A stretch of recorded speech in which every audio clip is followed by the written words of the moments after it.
Let us pray. Almighty God, we who have called us to govern this province, we ask your help to make decisions and laws that will be just and will promote the interests of the people.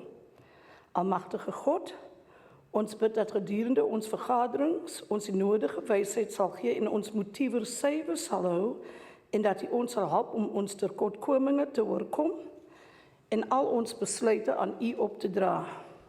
Sikelela ilizwe letu na bantu balo, umiseli ukulungu kwipondo letu. Kosi sikelela I Afrika, klina bantwana bayo, kokela in kokeli zayo, yiniki ukolo I Afrika. All this we beg in your holy name. Amen. You may be seated.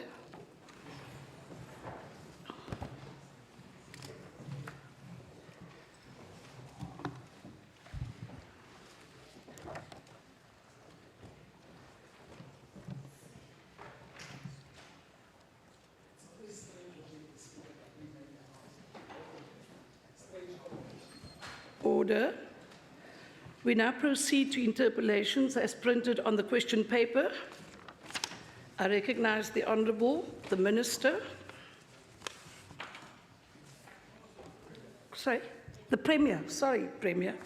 My apologies. You see, Honourable Yankee talks about the Speaker and the Premier and he throws me completely off course. The Honourable, the Premier. Thank you very much indeed, Madam Speaker. This is a most serious issue.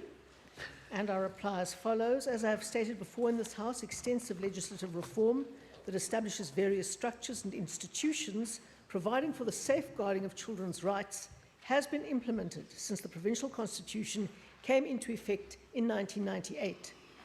Such legislative reform includes the passing of the Children's Act and the Child Justice Act.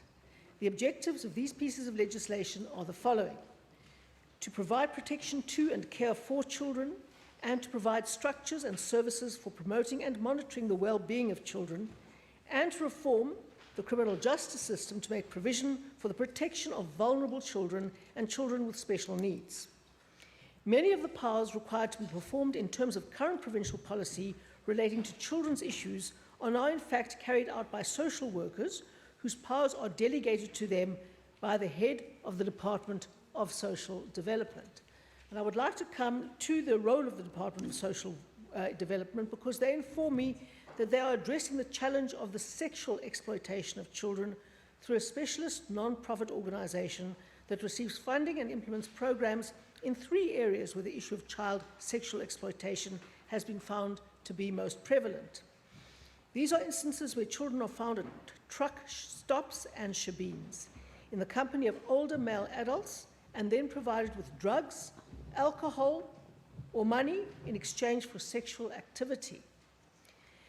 The areas that have been prioritised are Atlantis, including Momray, Witstrand, Pella, and Blouberg, Delft, including Fuleni and the surrounding areas, Beaufort West, including Leeugamka, Prince Albert, Murraysburg, and Nelspruit.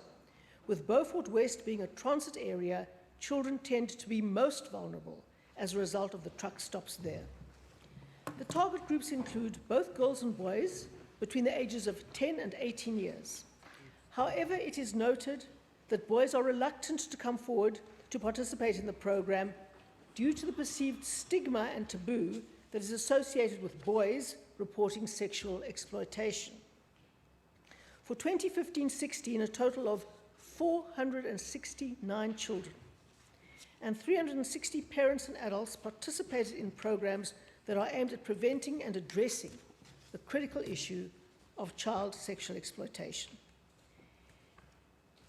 The types of services or programs offered include public education about child sexual exploitation and child trafficking, assessment services, therapeutic services, referrals to further services, that is, child protection services, where a need for statutory intervention is determined, ongoing support services to children and their parents and families, and working with other stakeholders such as the Department of Justice, the National Prosecuting Authority, Sexual Offences Courts, Children's Courts, the South African Police Service, the Department of Education, and the National Department of Social Development.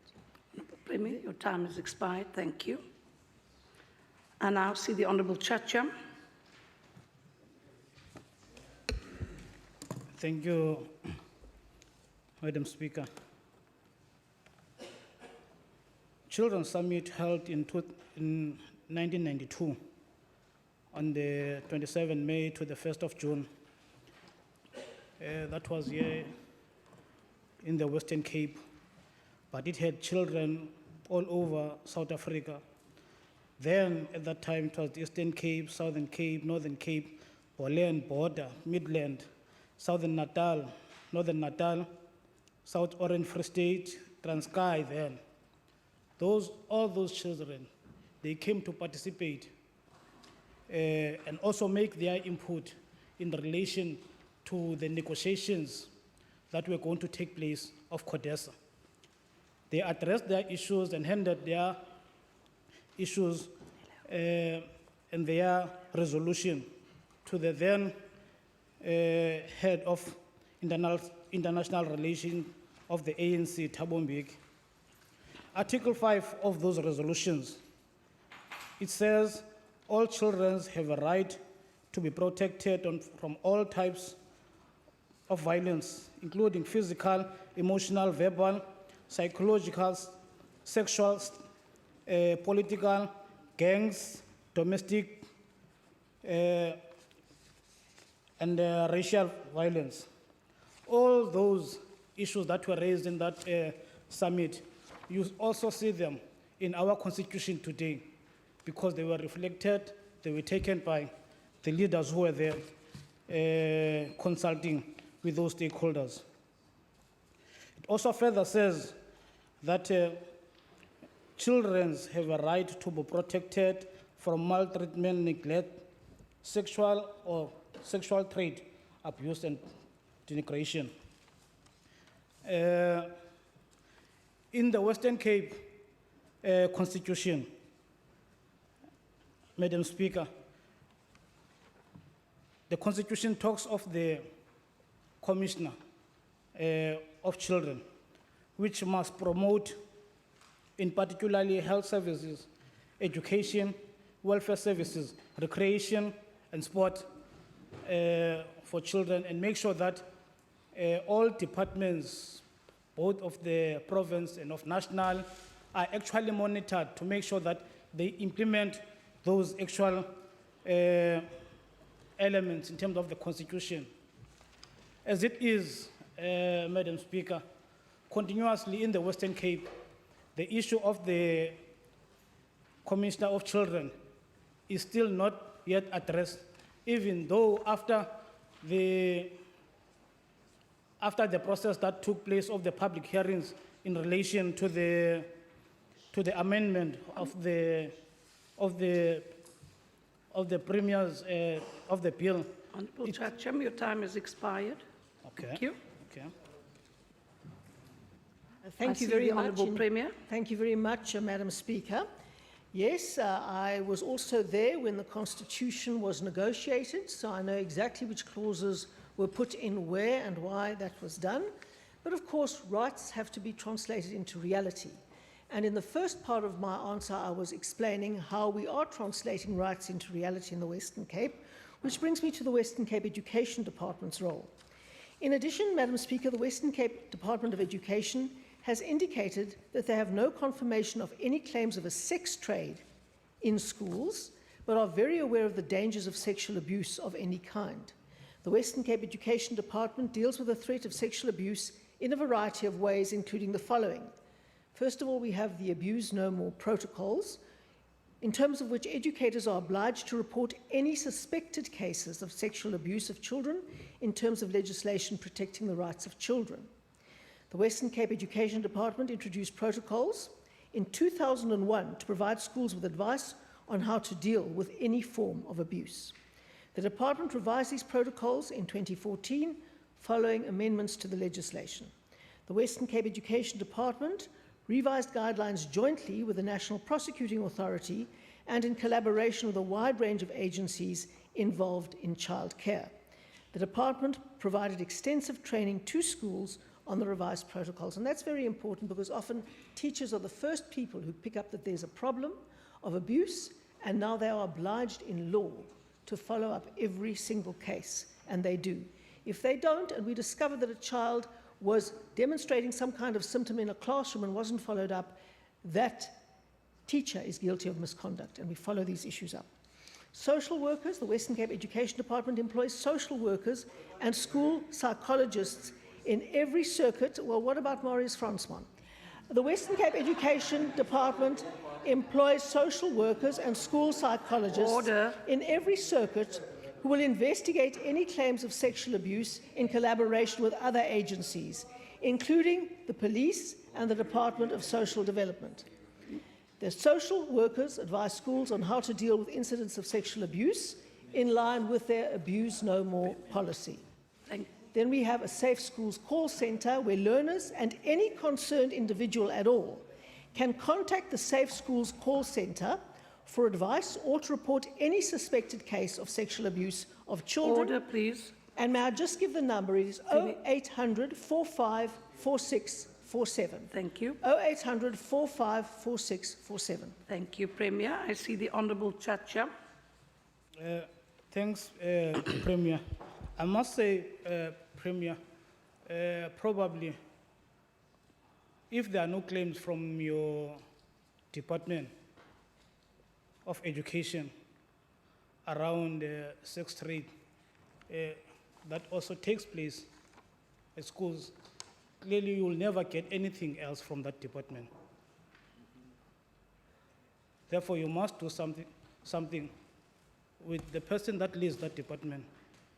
Because, as we know that sex trade is a highly organized,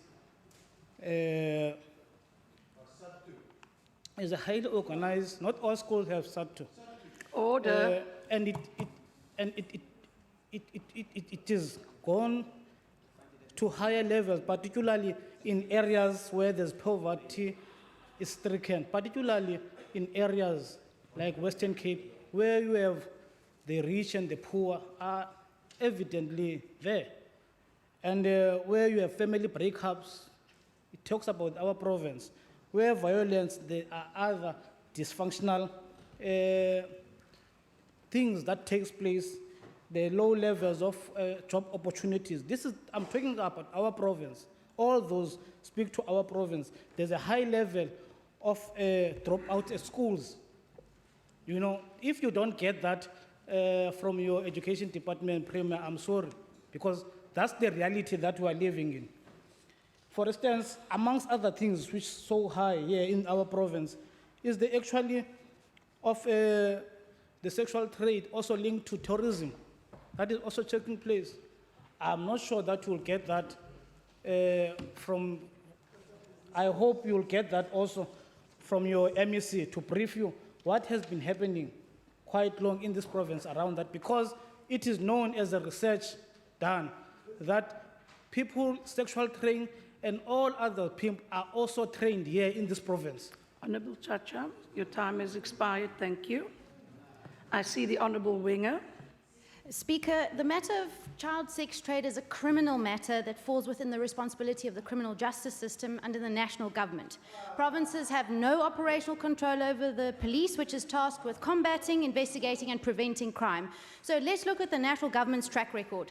In a question I posed in this House, I was told that the Western Cape Hawks have not made any arrests nor charged any arrested persons in terms of the Prevention and Combating of Trafficking in Persons Act. It means we have legislation to deal with child sex trade and human trafficking, but the criminal justice system is just not making use of it. Then there's the Child Protection Register, which was established in 2010 as part of the Children's Act. A person convicted for serious violent crimes such as murder or rape shall be disallowed from working with children. But this register has only 400 names on it, despite over 290,000 of these cases with children victims, which were reported to police between 2010 and 2013. Speaker, in Child Protection Week, we must ensure that the criminal justice system is delivering on its mandate to reduce child sex trade and protect children. Thank you. I see the Honourable Chacha. Madam Speaker, it's gangs and syndicates in our province which we know that our provinces, the major capital, are highly involved in this particular recruitment of children and forcing them to be involved in the trade. And the issue which we want to ask again, which we have not had any response from the Premier, when is the Constitution of the Western Cape in particular is going to be implemented on this regard? And secondly, Premier, when are you going to take out the dead wood in your cabinet? Because you do have seasoned people who have run this department before, who are seasoned police, who have been there before. This is what we have been saying about the National Commissioner, that you want a seasoned person, a police. We do have a seasoned person. There is Honorable Max here. Why don't you? In fact, under him, we were able to deal with issues of Pagat, we were able to deal with issues of gangsterism, we were able to deal with issues of drugs that were very raw at that day, at that stage. So why are we not unable to do the same now? Marcel. Order, thank you. Honourable Chacham, thank you. And now see, order please, members. There's a speaker on the floor. My time hasn't started yet. Yeah, no, it won't. Okay, good. Order, please. Okay. Premier, you may proceed. Well, from what the Honourable Chacham said, it seems clear that he has a lot of information about the alleged sex trade happening in schools. So why is not he bringing that to the attention of the Department of Education and the police? If he has that information, it is a criminal act not to disclose it. And we are waiting for you to come with that information, seeing that you have claimed here that you know about this and that we should know about it too. So we're waiting for your information and your affidavits with that. It is absolutely true that there is a terrible amount of abuse of young women by older men. And in fact, this is to the extent that it has become a kind of cult known as blessers. A national survey found that 1 in 3 young people is abused, and then there's a big article in the newspaper giving different categories of blessers and saying it is wonderful to be a blesser, and if you're a blessee, you get high-heel shoes if you're in one category, and you go overseas with your blesser in another category. All of this culture is encouraging the kind of abuse that the Honourable Chacham stands up here and looks so holy about. When is the ANC going to stand up and condemn this culture of blessing?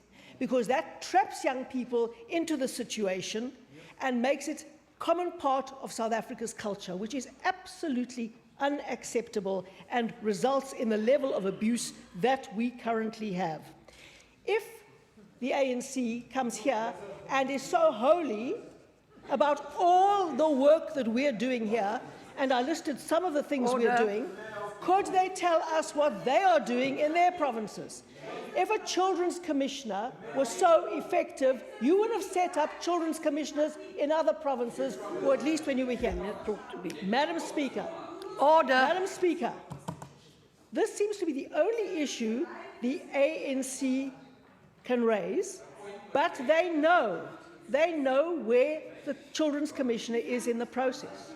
They know exactly where. Currently, we are finalising the research on a policy. Please. Sorry, Premier, can you please take your instituting seat? There's the children's a commissioner. member on the floor. Sorry, Speaker, I wonder if our speaker could be protected from the chair, please. No, order, members. When there's too many interjections that actually drown out the speaker, then it does become a concern.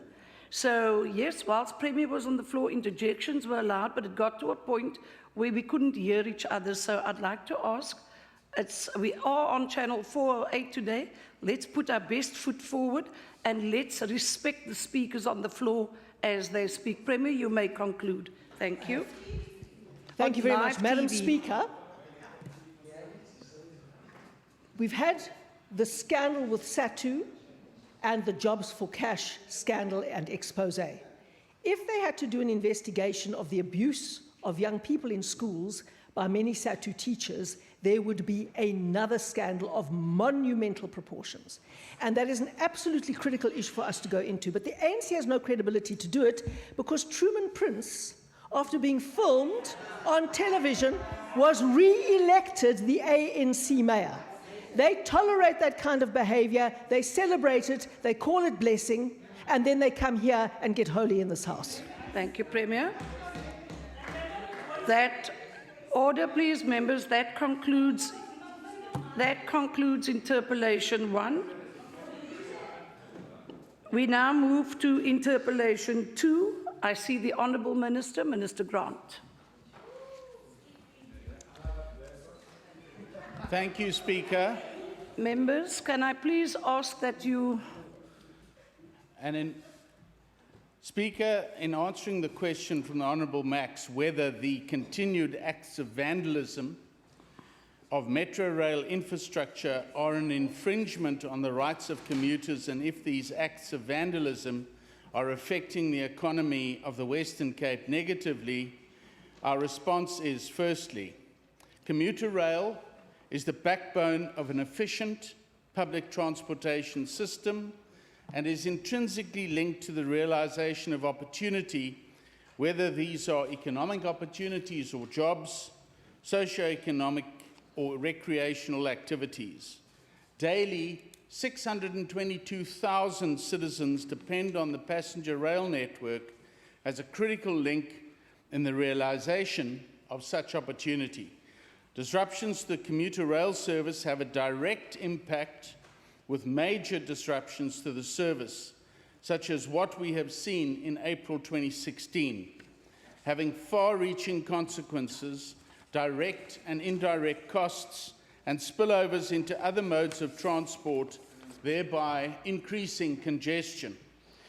Secondly, even smaller scale, almost daily disruptions on the various networks, whether these are signalling problems or sets being out of service, continue to affect thousands of commuters and deny them an efficient, safe, and on-time public transportation system.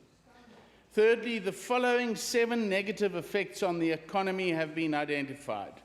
Cost of disruptions to the economy, which include productivity loss, reputational damage. These run into hundreds of millions of rands, Speaker. Within 2 weeks, the cost of damages to Metrorail's infrastructure amounted to 70 million rand, and its available infrastructure, the number of coaches, has been severely affected. Thirdly, the firing of workers due to late coming. Fourthly, the docking of salaries due to late coming. Then, Speaker, the loss of approximately 750,000 person hours when all trains are running 2 hours late in one day. The increase in road congestion. Private vehicle users are already running late due to the spillover effect. Already the average cost of congestion for private vehicle users is at 1,266 per person per month, which includes time and fuel, or approximately 20% of their vehicle costs. And then finally, an increase in overtime pay to meet customer needs, and the impact on social costs where parents are absent from home, leaving children alone and vulnerable. Thank you. Thank you. I see the Honourable Max. Thank you, Speaker. Thank you so much, Minister, for that response. Speaker, this DA-led government of the Western Cape is know exactly what is the most important principle of economic empowerment, and that is economic capacitation and economic emancipation is only possible through education. So, Honourable Speaker, it is no wonder that the Western Cape Education Department is the best in the country. And you know why I'm saying this, Honourable Speaker? Is this because in the Western Cape, we capacitate people, children, we capacitate students, we capacitate contractors, we capacitated learners, we capacitated students, children by virtue of the Premier's Advanced Youth program. So, Speaker, all those people which we capacitated through economic emancipation have to make use of this transport system in the Western Cape. Children who have to go to school to receive this have to make use of this. And this hooliganism, this sabotage of the train system cannot be tolerated. It undo what this Western Cape government done. So, Speaker, what distinguishes us as the Western Cape from national government is simple.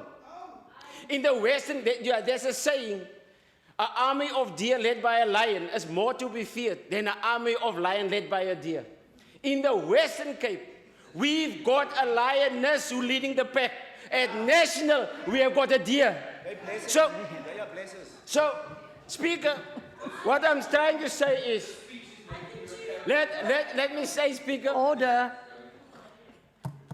If there's only one political party in this country who keeps South Africa relevant, and that is the Democratic Alliance. If the Democratic Alliance fails, South Africa fails.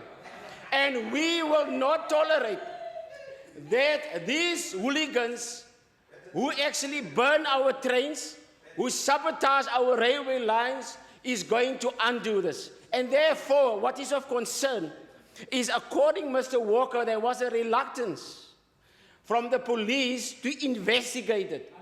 And I trust that the minister responsible already take it up with the relevant authorities within the police. We cannot tolerate it. It must not be tolerated.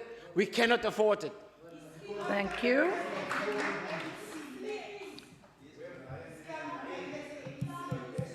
Order, please, members. I now see the Honourable Inanna. Deputy Speaker, thank you very much. And I welcome this by the interpellation by my colleague, Honourable Leonard Max. These unlawful acts of vandalism are serious acts of economic sabotage and have to be condemned in the strongest possible terms. A workforce that is constantly late for work due to cable theft and trains being banned means that the productivity doesn't reach its potential results, thus resulting in millions lost to our economy each day. It is very much distressing that the majority of the people that are affected when the trains are being vandalized are the workforce, but it cannot be true that the people who banned and vandalized those trains are angry because the train is late, because nobody would contribute to his lateness by banning the train. It is therefore true that the sabotagers are people who are against the government, and therefore are people that had to be thoroughly investigated. We therefore call the Metro Rail to intensify the security around these trains and to protect the commuters. Because those people who become late at work at times, they face charges of being late and they at times end up being dismissed. So it is true that the need for intensification in the investigation and the arrest must be made so that we protect the economy of this province. In the first 2 weeks of April alone, vandalism to metro infrastructure was estimated to be 70 million, and the staggering 37 trains were being banned only within the period of 12 months. This is totally unacceptable, Speaker. The ripple effects are immense, as many of the commuters rely on Metro Rail to play a crucial role in ensuring that the essential service, the people that use them reach their destiny timelessly.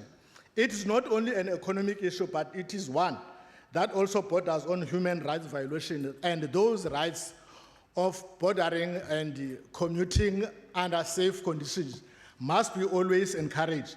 Failure to deliver the basic services to our people is a transversity of justice. We need a thriving economy that will create jobs and protect our infrastructure. Thanks. Thank you. I see the Honourable Doug Moore. Thank you very much, Speaker. Speaker, I must say that I'm actually very disappointed in the way that Honourable Member Max has phrased this particular interpellation, and what it reveals is the fundamental ideological bias of the Democratic Alliance and which interests they represent. There's nothing wrong in terms of discussing what the economic impact is of the thuggery and the sabotage which is going on. But the problem with the framing of this interpellation is that it would de-emphasize the issue of safety of workers, of the human rights of people. And that is consistent with the ideological approach by the MEC and the Premier when they talk about Tafelberg, for instance, where in terms of that policy which the DA have crafted, they would put a particular emphasis on economic development and ignore the request of their own department in regard to social housing. So here we have a situation where there's a focus on the economy, and MEC Grant talks about productivity loss and docking of salaries and so on. But where is this government's commitment to the safety of our people? We've seen it, and that's why I'm disappointed genuinely in Member Max. He has raised a legitimate issue about provincial traffic and safety. We've raised concerns that the DA cut and destroyed Bambanani, and that is why school violence partly is worse than it was. So the issue is, do you worry about the profits? Order. Is your concern only about the profits of business? Or is Order. it, and we believe that we need to boost our economy, but without peace and without safety, you Order, cannot please. have economic Honourable development. Dagmar, will you This- take your seat, please? I need to address Honourable Magaka. Can I address you, please?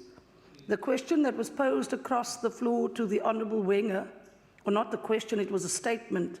You were not born here, and then you continued. Not born yet.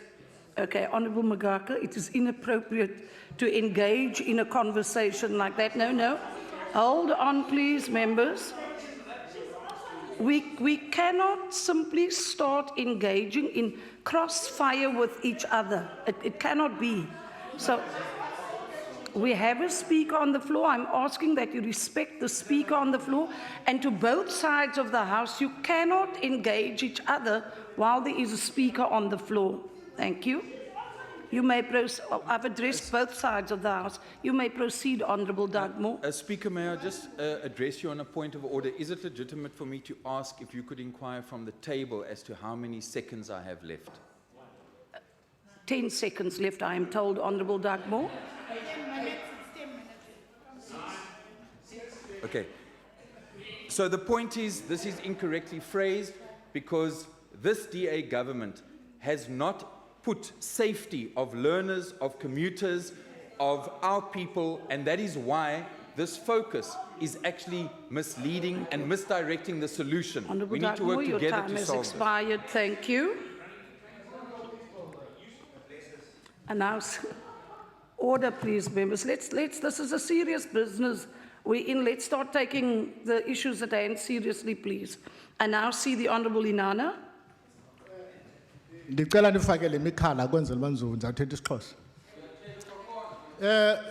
Somlomo, eli lizwe linengxaki abantu abatshabalalisa impahla. Ngakumbi impahla le abayisebenzisayo. Ukuba ngaba siza kuqaphela kakhulu lo mkhuba wokutshabalisa impahla ngumkhuba lo omdala abantu abafunda into ukuthi uba ngaba into abayithandi mabayitshise. Siyakukhumbula into ukuthi kude kutshiswe nabantu kuba abantu bengavisani nalo mntu lo okanye bembiza into ukuthi impimpi. Ngumkhuba and ndifuna ukuyithatha nokuyigxinisisa ngakumbi nibhekisa kubantu bakuthi abantsundu into ukuthi ilihlazo lento lisenzayo. Kuba uba ngaba ujonga phaa etreyinini abantu abatshisa ezetreyini ubukhulu becala ngabantu abamnyama and abantu abasebenzisa ezetreyini ekwangabantu abamnyama. Na uzibuza imibuzo onto ukuthi injongo zonto ukuthi mawutshise ucinga into ukuthi isizwe sakuthi sabantu abantsundu ngobani abaza kusiqaphela into ukuthi sisizwe sabantu abakhathalayo. And ndiyafuna futhi ukuphinda ndiyise kwinto enye imbongo okuthiwa ngumbuleleni ngemo oye wathi lo gama nibulalana ezinye inhlanga zona zibala imali nina nibala izidumbu. Ngumkhuba lo ofuneka uba masiunyevulele. Ngumkhuba lo ungafunekanga uba masiukhuthaze uba udala ihlazo nokuzisa umkhuba ombi ngakumbi kwisizwe sabantu abamnyama. Enkosi.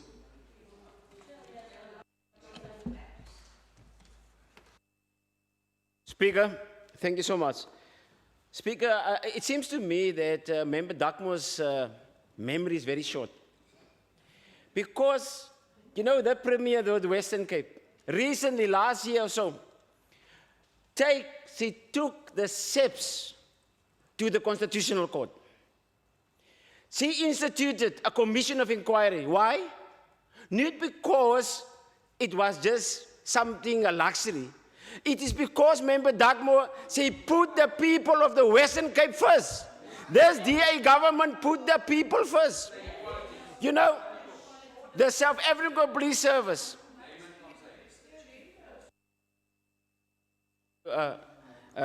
Speaker, I will do so. Speaker, the South African Police Service is managed by the national government. What Honorable Dugmore is actually, he is blaming his own government, his own party, for not delivering. He's talking about the Bambanani. Bambanani was the ANC election engineering machine. It was canvases for the ANC. It's the ANC army. So what we did here in this government, we transformed them to focus on the needs of the people. So, Honorable Speaker, 30 trains were destroyed. 30 trains carriages were destroyed in this sabotage attempt. It cost around about 200 million rand. 131 workers were dismissed. Now, those are monies which could have been used for salary increases and for other needs to address the needs of the people. But Speaker, let me tell the Honorable Dugmore, the past is behind us. The future is not with us yet. What is left with us is the present. Leave that little politics and cheap politics and make a contribution to what is needed to take the Western Cape and South Africa forward so that South Africa can be a better place for us all and for our children. Thank you.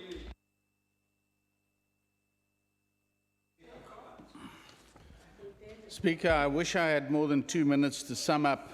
And firstly, I'd like to thank everyone who participated in this mini debate. And just to say that the denying of the means to the realization of opportunity to the citizens of this province is a very serious concern to me and should be a very serious concern to Metro Rail and PRASA as well, who are the owners and operators of commuter rail services in the Western Cape. As to the phrasing of this interpellation, I'm happy to say in terms of safety, Speaker, to this House today, and I've just checked with my colleague, Minister Plato, we've had since October last year at least 5 serious high-level interactions with SAPS and Metro Rail as a result of the lack of follow-up of all the cases of theft, vandalism, and other acts, including arson and malicious damage to property. And basically, what we need is accountability for those actions. That's at the bottom of getting the rail system safe again, that there's accountability. We are engaging with committed role players in the field. What are we doing about this? To ensure that we find workable solutions to the challenges that our commuters face on a daily basis.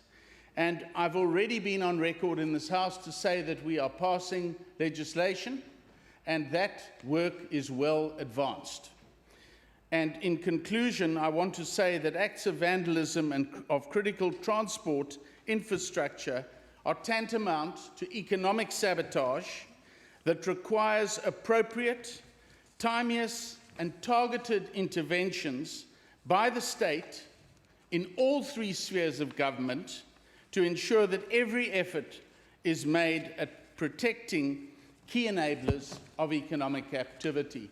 And despite these challenges, we will continue to work towards solutions in the Western Cape. Thank you, Minister.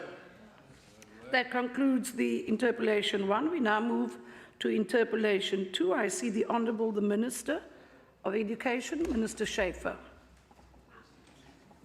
Thank you, Madam Speaker. The answer to the question posed in this interpellation, thank you, Honourable Chacham, is that there are no reasons, because it is not true that schools in the Breda Valley do not offer agricultural subjects. Currently, there are 6 schools in the Breda Valley that offer agricultural subjects, one of which is an agricultural school. These are Inqinga Zetu Secondary School in Ceres, Skodeberg Secondary School in Ceres, Boerland Landbouw School in Achterpaal, Bahol Boys High School, La Rochelle Girls High School, and Kayamandi Secondary School in Stellenbosch. The school governing body is ultimately responsible for applying for an extension of the curriculum offerings at any school, and to date, no other school in that area has applied for same. Thank you. Thank you, Minister. I see the Honourable Chacham. Thank you, Deputy Minister, Speaker, and MEC. It's clear, Speaker, that that area, Brede Valley Municipality, plays the key, one of the key agri-regions in this province. It plays a key in our output as a province to the national agricultural system.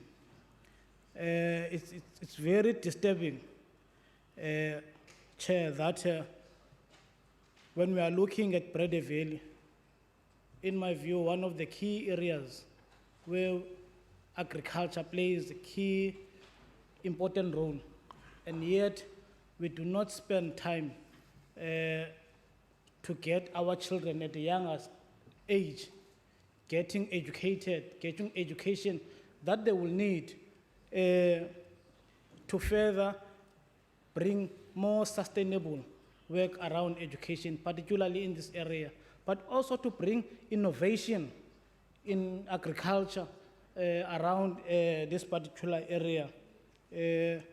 And whilst we don't have a school at the moment, it's also quite concerning that when we also look at the issues of food insecurities, this area is one of the counted as part of insecurity areas. And yet, we don't invest more in actually changing the situation in this particular Brede Valley municipality. I'm sure out of the schools that are there in the municipality, there are only about 6 schools, Madam Speaker, that are involved in food gardening, let alone subject of agriculture, as a subject, but in food gardening, out of all the schools that are there are only 6 schools that are involved. Clearly, Chair, one would want to understand what is the complementary role that is played by MECs. What do they communicate amongst themselves? Because in agriculture, the MEC would know that that area has a great potential for our province and also for the national. And therefore, also I'm sure also when Honorable Kivito speaks here, fortunately he is one of the principals. He was one of the principals in the area. He's going to speak about actually the need that we are not as a province making sure that we cultivate, we nurture young people as they are and make sure that they develop to be what we think that nationally. In fact, yesterday or the 2 days ago, we had a presentation from the Agricultural Department where they are telling us that at the committee that there's a lack of innovation, particularly in this field of agriculture.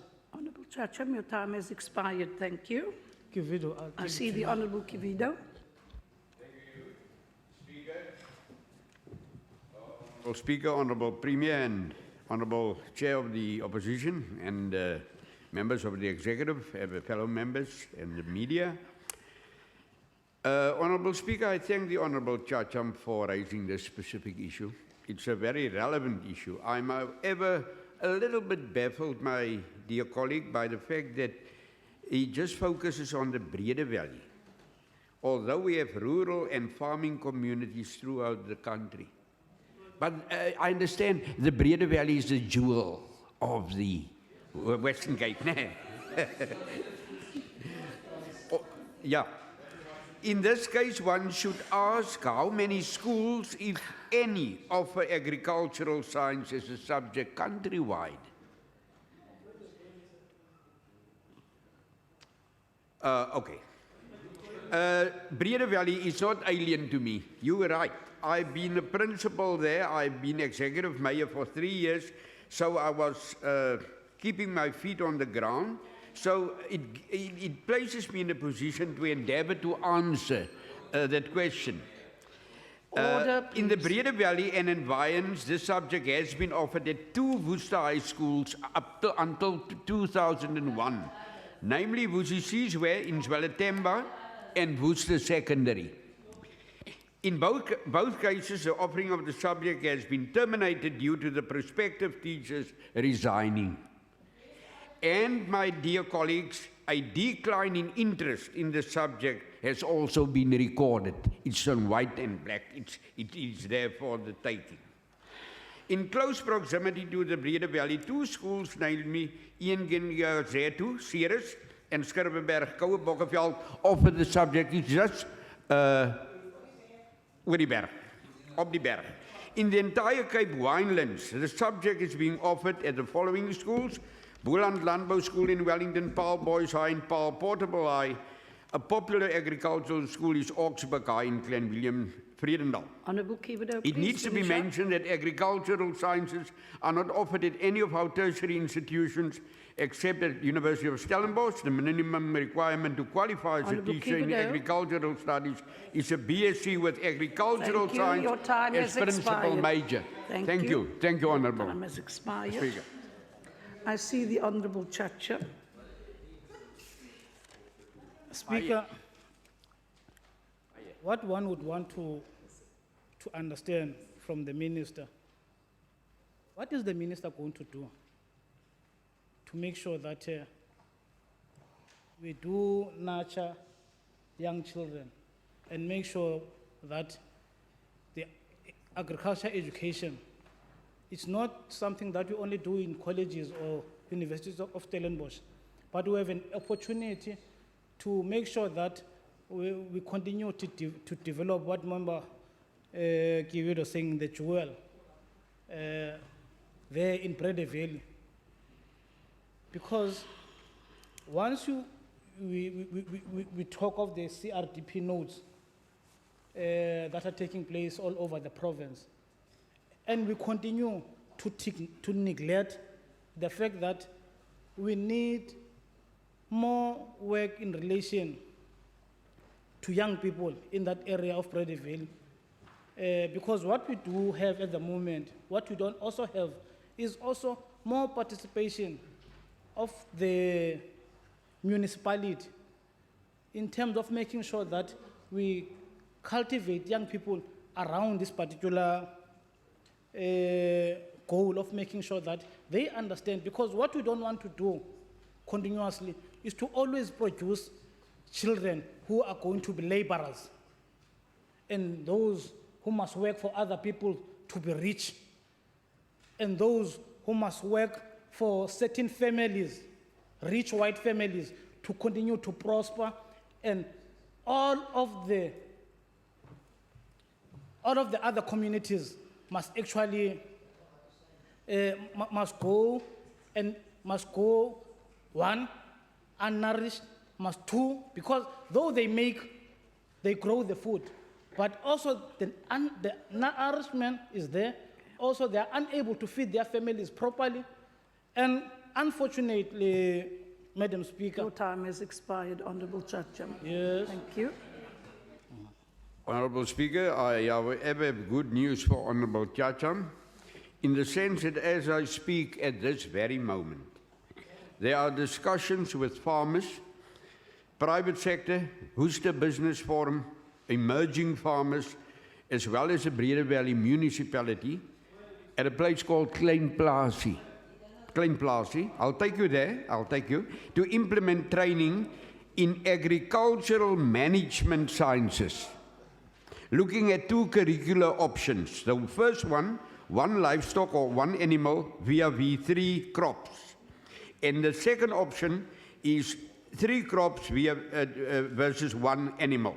Seeing that the Breede Valley is a crop-producing area, as you've rightfully mentioned, and specifically grape or wine farming, I believe they will opt for the second option. Thank you, Honourable Speaker. Thank you. I see the Honourable Chacha. Oh, it's okay. I see the Minister. I want the minister to speak now. Thank you very much, Madam Speaker. It doesn't appear that the Honourable Chacham listened to my answer because he's still referring to that we don't have a school there at the moment. I've said we have 6 schools there who do actually offer agricultural subjects. Yes, in Provincial. But never mind that. I mean, we have in fact got 25 schools in the province that offer agricultural subjects. And 3 of those are complete agricultural schools, which is Oakdale Landbou School in Riversdale, Boerland Landbou School in Paarl, and Augsburg Landbou Gymnasium in Clanwilliam.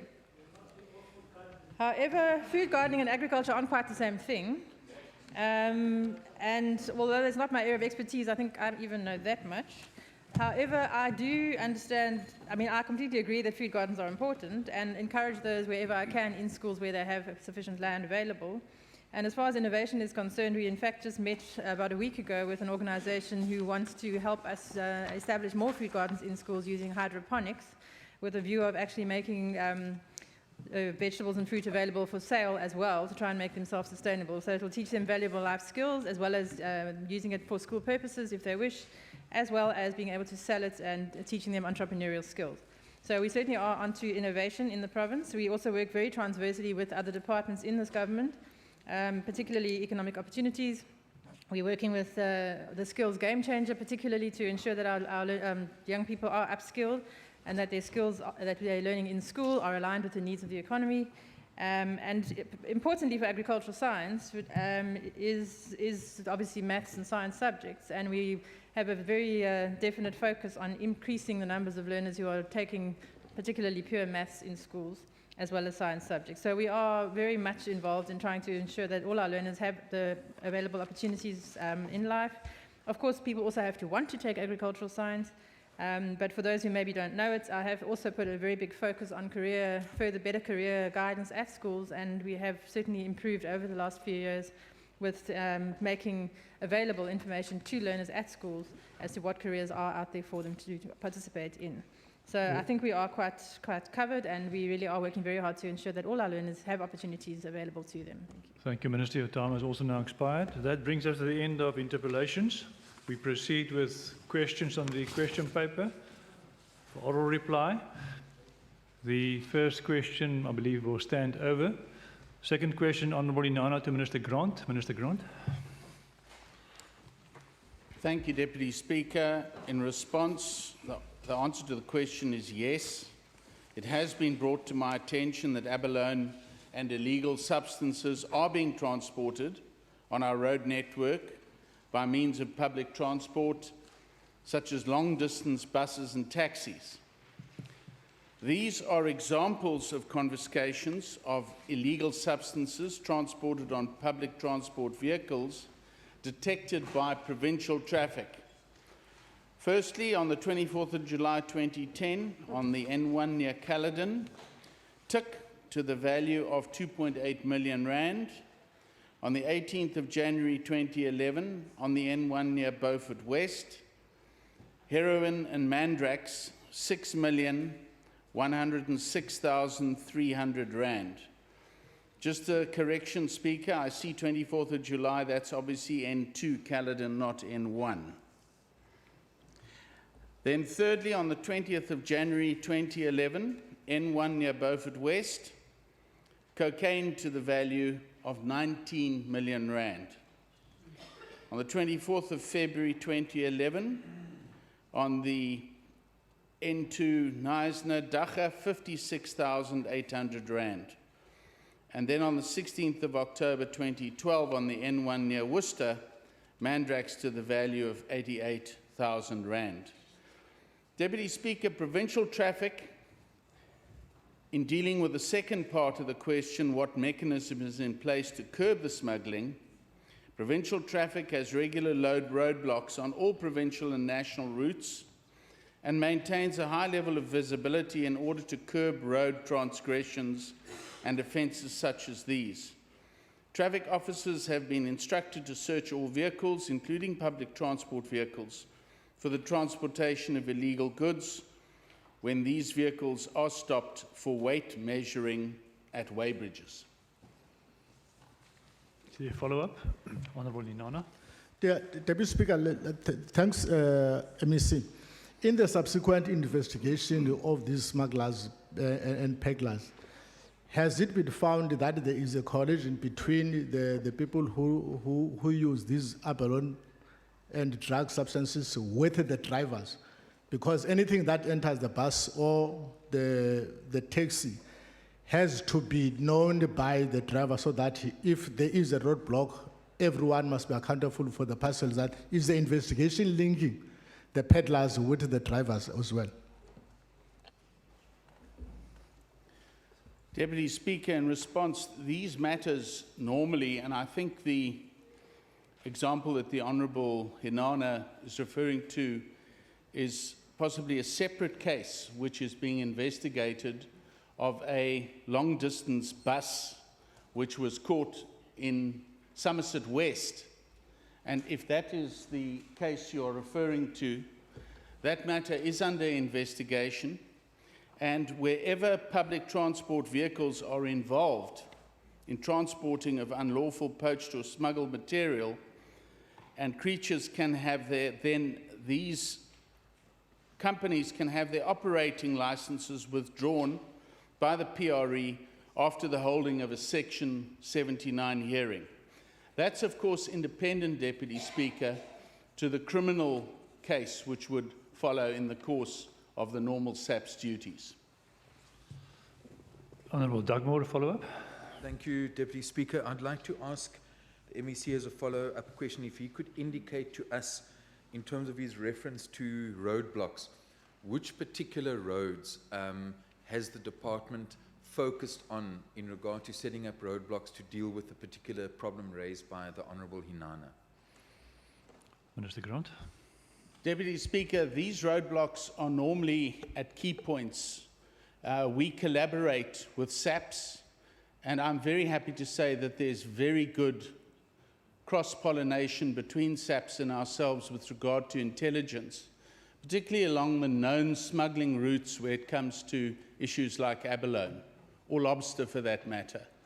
As far as drugs are concerned, we largely rely also on tip-offs, and that's why that one big cocaine bust which came from Neisner came from inside information. But we target largely high-traffic routes on the N2, the N1, and to a lesser extent, the N7. We've also had roadblocks on the R27 to Salgana. Honourable Dugmore.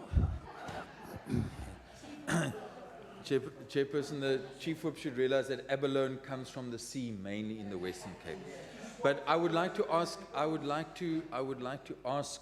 MEC as a follow-up question, and also noting the very solid cooperation that he says has been received from the South African Police Service, which story changed from the previous interpellation, not by him, but someone else who said they're not working with. My question is, would it not be a good idea, considering that the abalone comes from the sea and the roads around Stanford, Gansbaai, Hermanus, is actually the source? And would it not be also an effective strategy to focus on those roads closer to the source of where the abalone is actually poached from?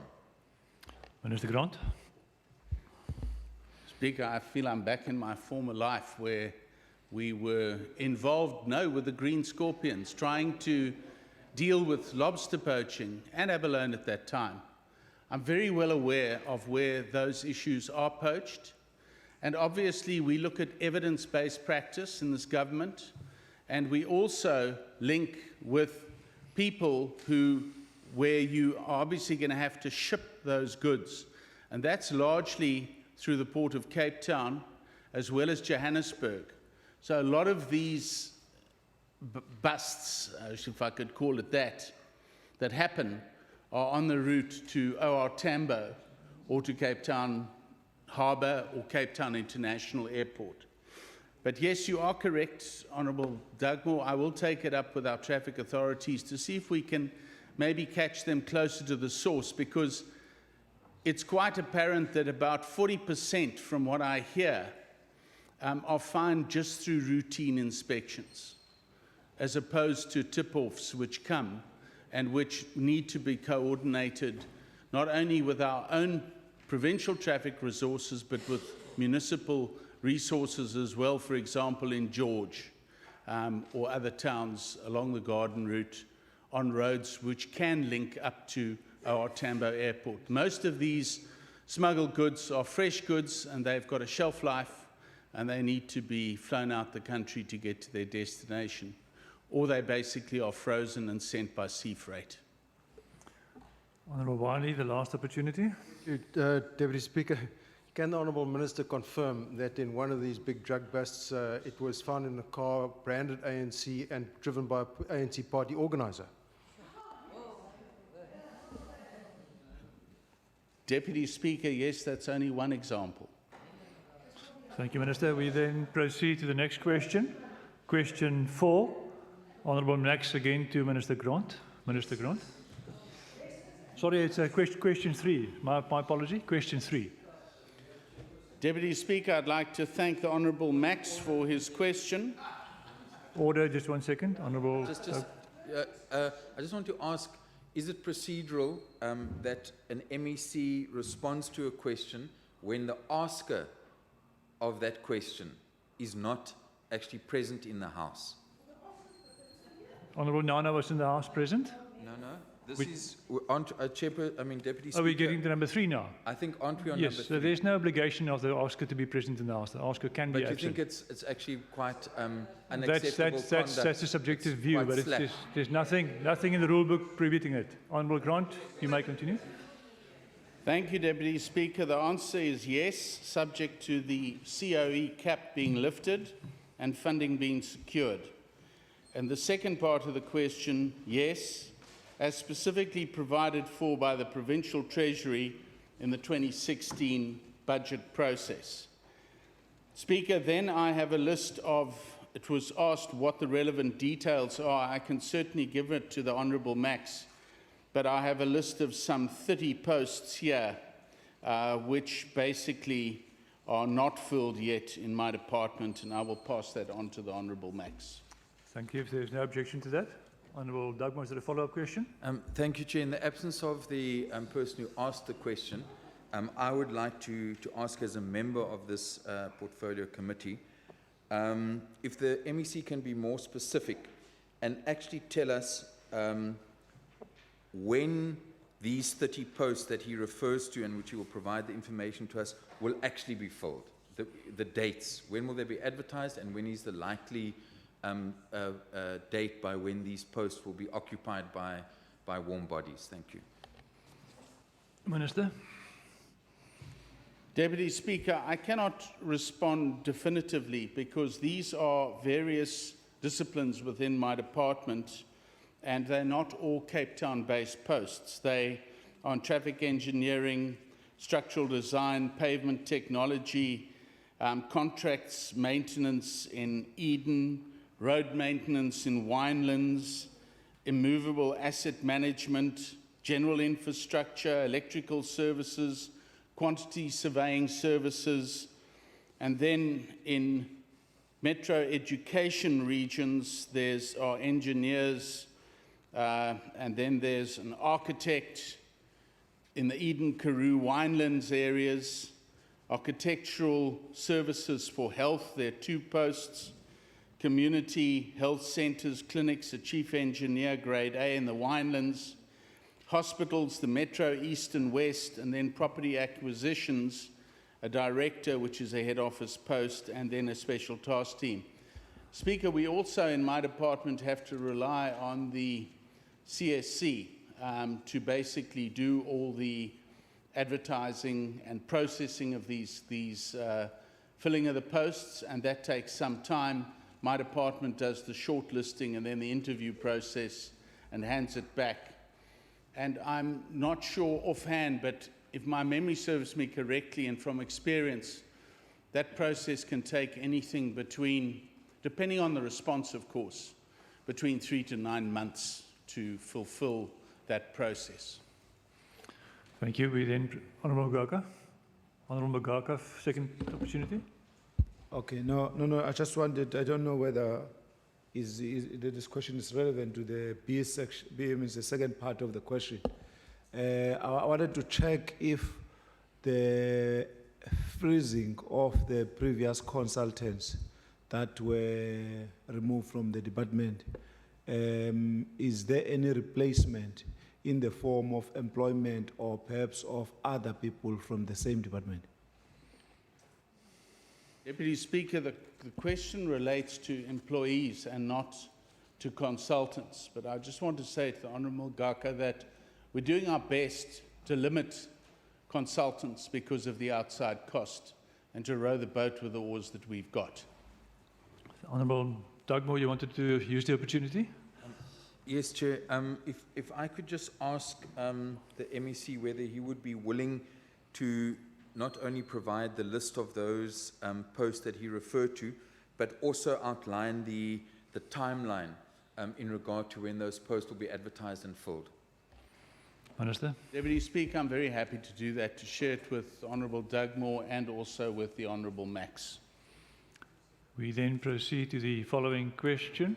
Next question, question number 4. Again, the Honourable Max to Minister Grant. Minister Grant, question 4.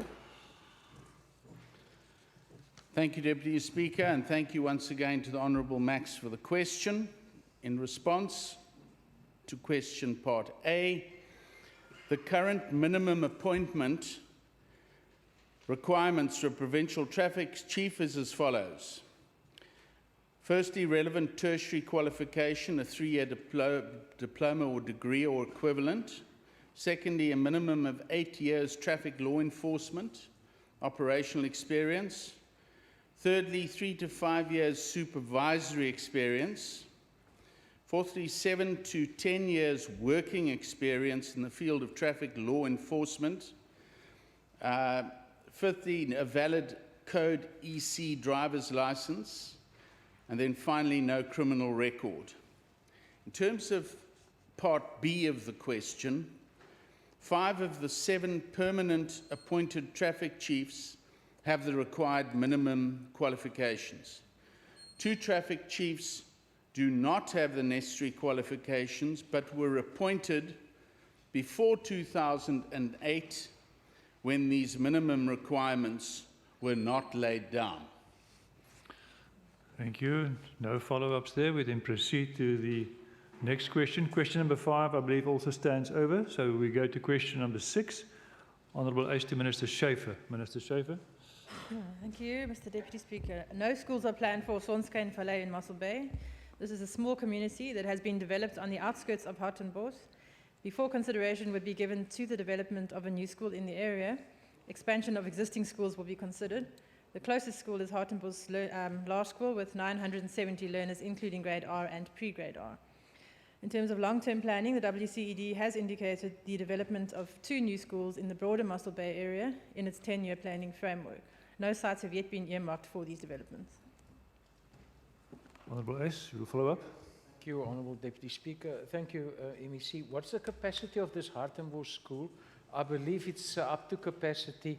And just to ask you whether you're aware of that there's 154 top structures that's going to be built in Sonskyn Valley starting in July this year. Minister. Thank you. I don't have the capacity, but given that it's including grade R and pre-grade R and it's only 970, I assume it must be in the region of 1,000 or so. I wasn't aware of that, no, but our department is always looking at developments that are occurring across the province and looking at the hotspot areas. Minister Ace. Mr. Thank you, Deputy Speaker. Deputy Speaker, what's the distance between Sonskyn Valley and Hartenbos?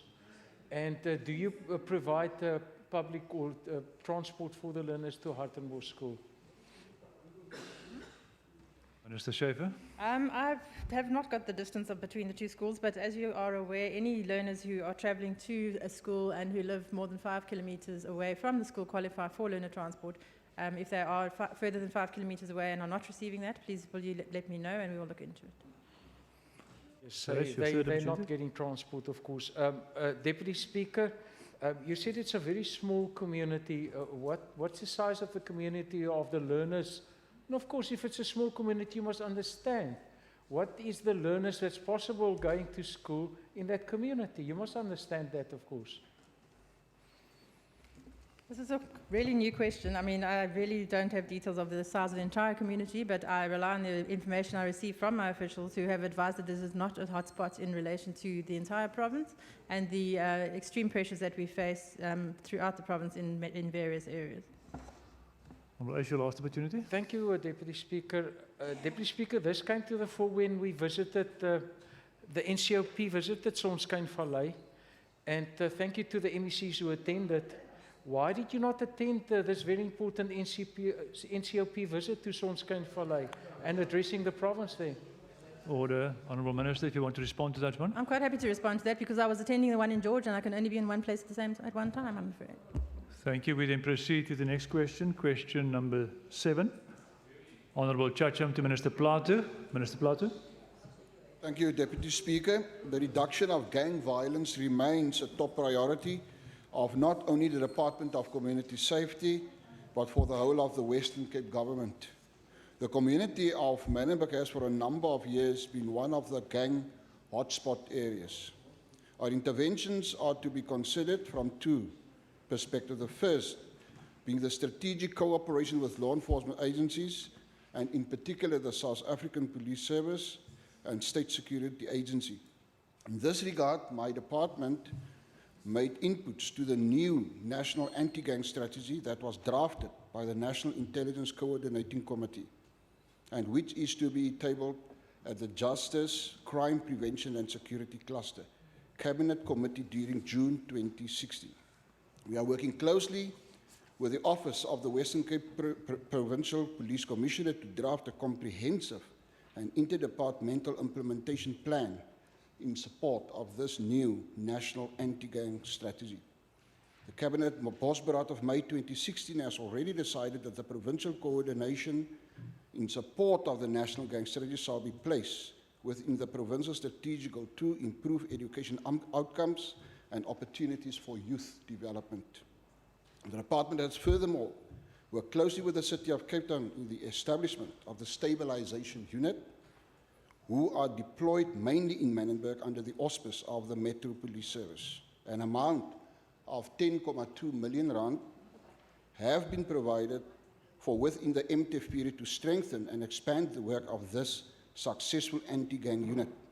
In May 2016, 4 safety kiosks were handed over to Metro Police in support of the work of the Stabilization Unit in Manenberg and other communities. The second set of interventions is aimed at the safety promotion and social crime prevention within the community of Manenberg. In this regard, we have and shall continue with our programs and projects in support of the neighborhood watch structures in the area. During 2015-16 financial year, training was provided to 60 volunteers from Heideveld, Phoenix, Keikas, Greenhaven, Crime Watch, the Downs, Vanguard, and Welcome Estate neighborhood watches. These neighborhood watches all operate in the immediate vicinity of broader Manenberg.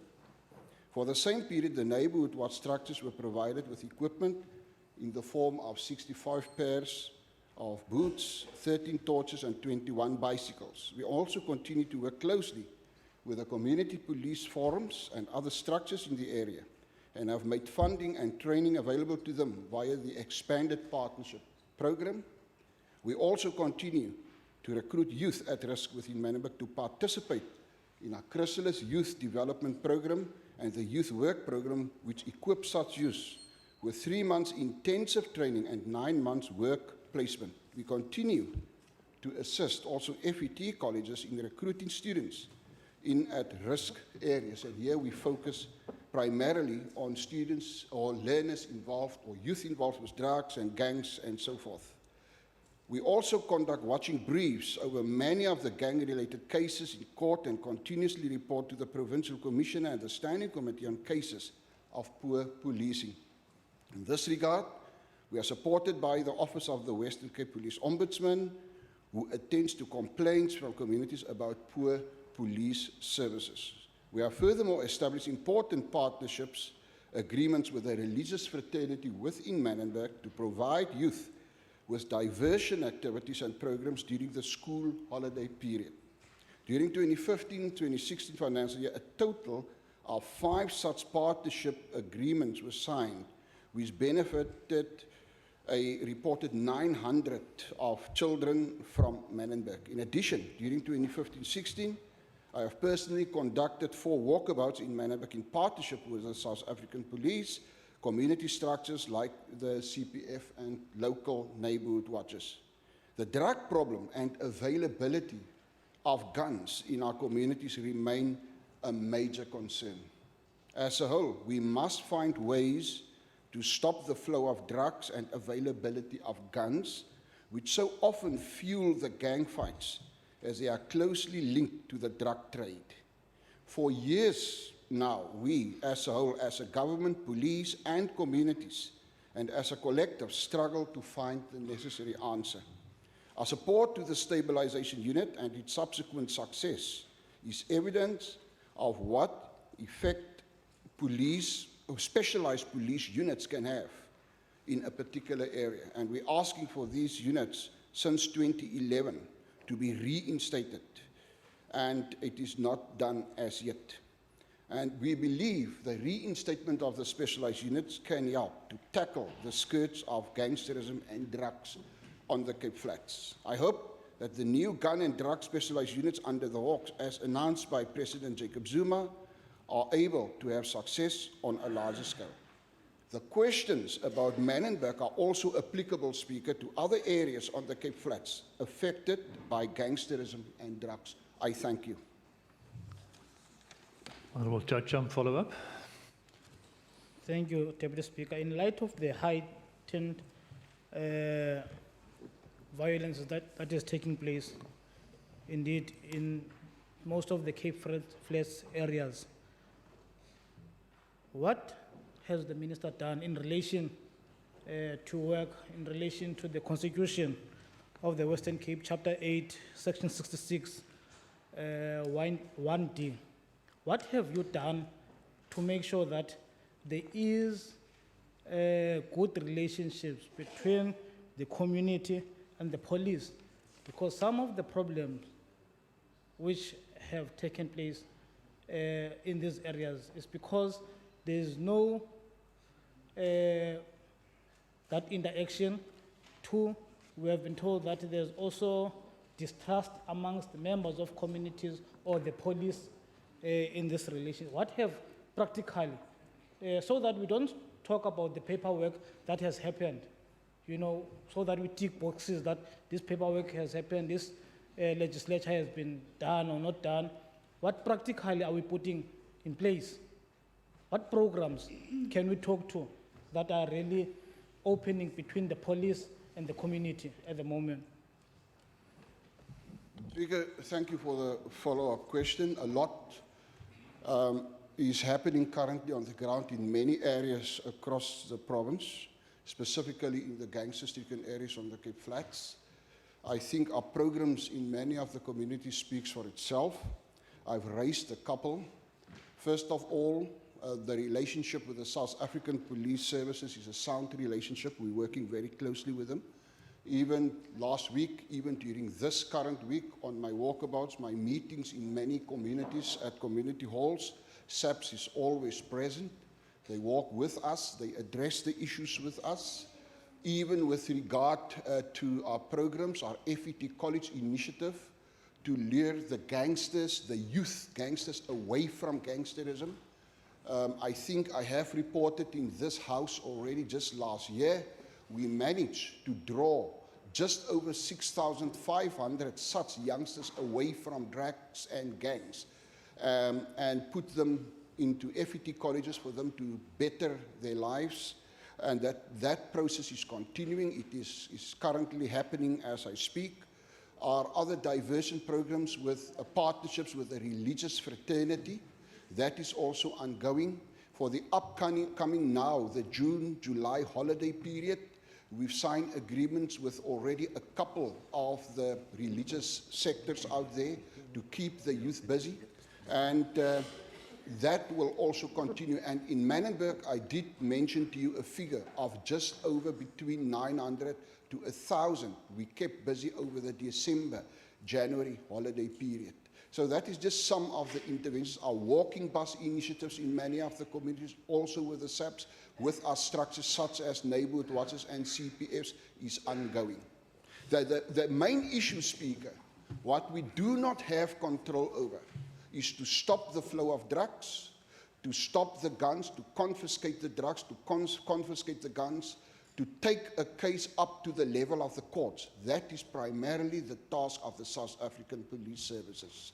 Our conviction rate in the Western Cape, specifically on the Cape Flats, is dismally very, very low, and we need to find answers for that. There is really no consequence for people committing crimes such as murders and involved with drugs and gangs. That's a major problem.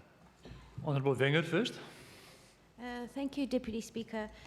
Given that violence, in particular gang violence in Manenberg, is such a great concern, and policing is an important part in preventing and combating that gangsterism, why is it so that over the last 6 years, so since 2010, Manenberg Police Station has 40 less visible police officers and 13 less detectives than they did 6 years ago? Deputy Speaker, I think that was raised before. The situation in Manenberg regarding manpower at that specific police station, likewise others, not Manenberg alone, I need to say that. It is dismally low, and we did appeal to the SAPS management already to rectify the situation. Thank you. Honourable Chacham, do you want to follow up? Thanks, Deputy Speaker. In their response earlier on, the MEC was saying that they are also interacting. Order. There's work done by the Ombudsman. So Please what I would want to know from the Minister, what is the work done by the Ombudsman? What are the recommendations that are there in terms of dealing with this situation in Manenberg? Because every week for the past 2 or 3 months, we have been having an increase in the murder rate systems there. So, but we have an ombudsman, we have someone who has assisted you in Kailicha. What are the recommendations currently? How do we change the situation there? Thank you, Minister. Honourable Deputy Speaker, what the member is saying is definitely not the role of the Ombudsman Office. The Ombudsman Office's role specifically dealing with service delivery, poor service delivery, ineffective policing, complaints received from the public regarding poor service delivery. The issues you raise is primarily operational issues for the police management to look at. Unfortunately, it is out of my domain and out of my office. As I receive the information, the complaints myself, I refer them to the Provincial Commissioner for his attention. Just lastly, The last opportunity, Honourable Chacha. just lastly, Chair, Deputy Speaker, do you think, MEC, you have good relations with the provincial police? Because some of the issues that you are saying are out of your range are just a matter of communication with the colleagues. You know, do you think do you have a good relationship with them? And if not, why must you continue to be an Order, MEC Honourable Member when you have Chacha. other people who can do the Your job? question does not relate directly to the question. Maybe the Minister wants to respond, but he's not obliged to respond to that question. I'm quite happy to respond to that question, Honourable Deputy Speaker. Let me say to the Honourable Member, from where I'm sitting in this position, I'm not in this position to be always the nice guy. If there's problems, if there's specific issues, we are also there to speak out about specific issues. And from time to time, the people you talk about might not like your stance, might not like the manner in which you deal with a specific issue. We are not here only to laugh with one another and that sort of thing. If there is mismanagement, if there is service delivery complaints, service delivery issues, In accordance with the Constitution, Section 206 of the Constitution, it is the duty of the MEC to bring those issues under the attention of the Provincial Commissioner, and if I'm not happy with the manner in which the Provincial Commissioner deal with those specific issues, I have the right to contact and to bring those issues under the attention of the National Commissioner of Police. And I believe the relationship is quite sound. I myself and the new Provincial Commissioner, we talk from time to time, we phone one another, we have our meetings. My office was whole morning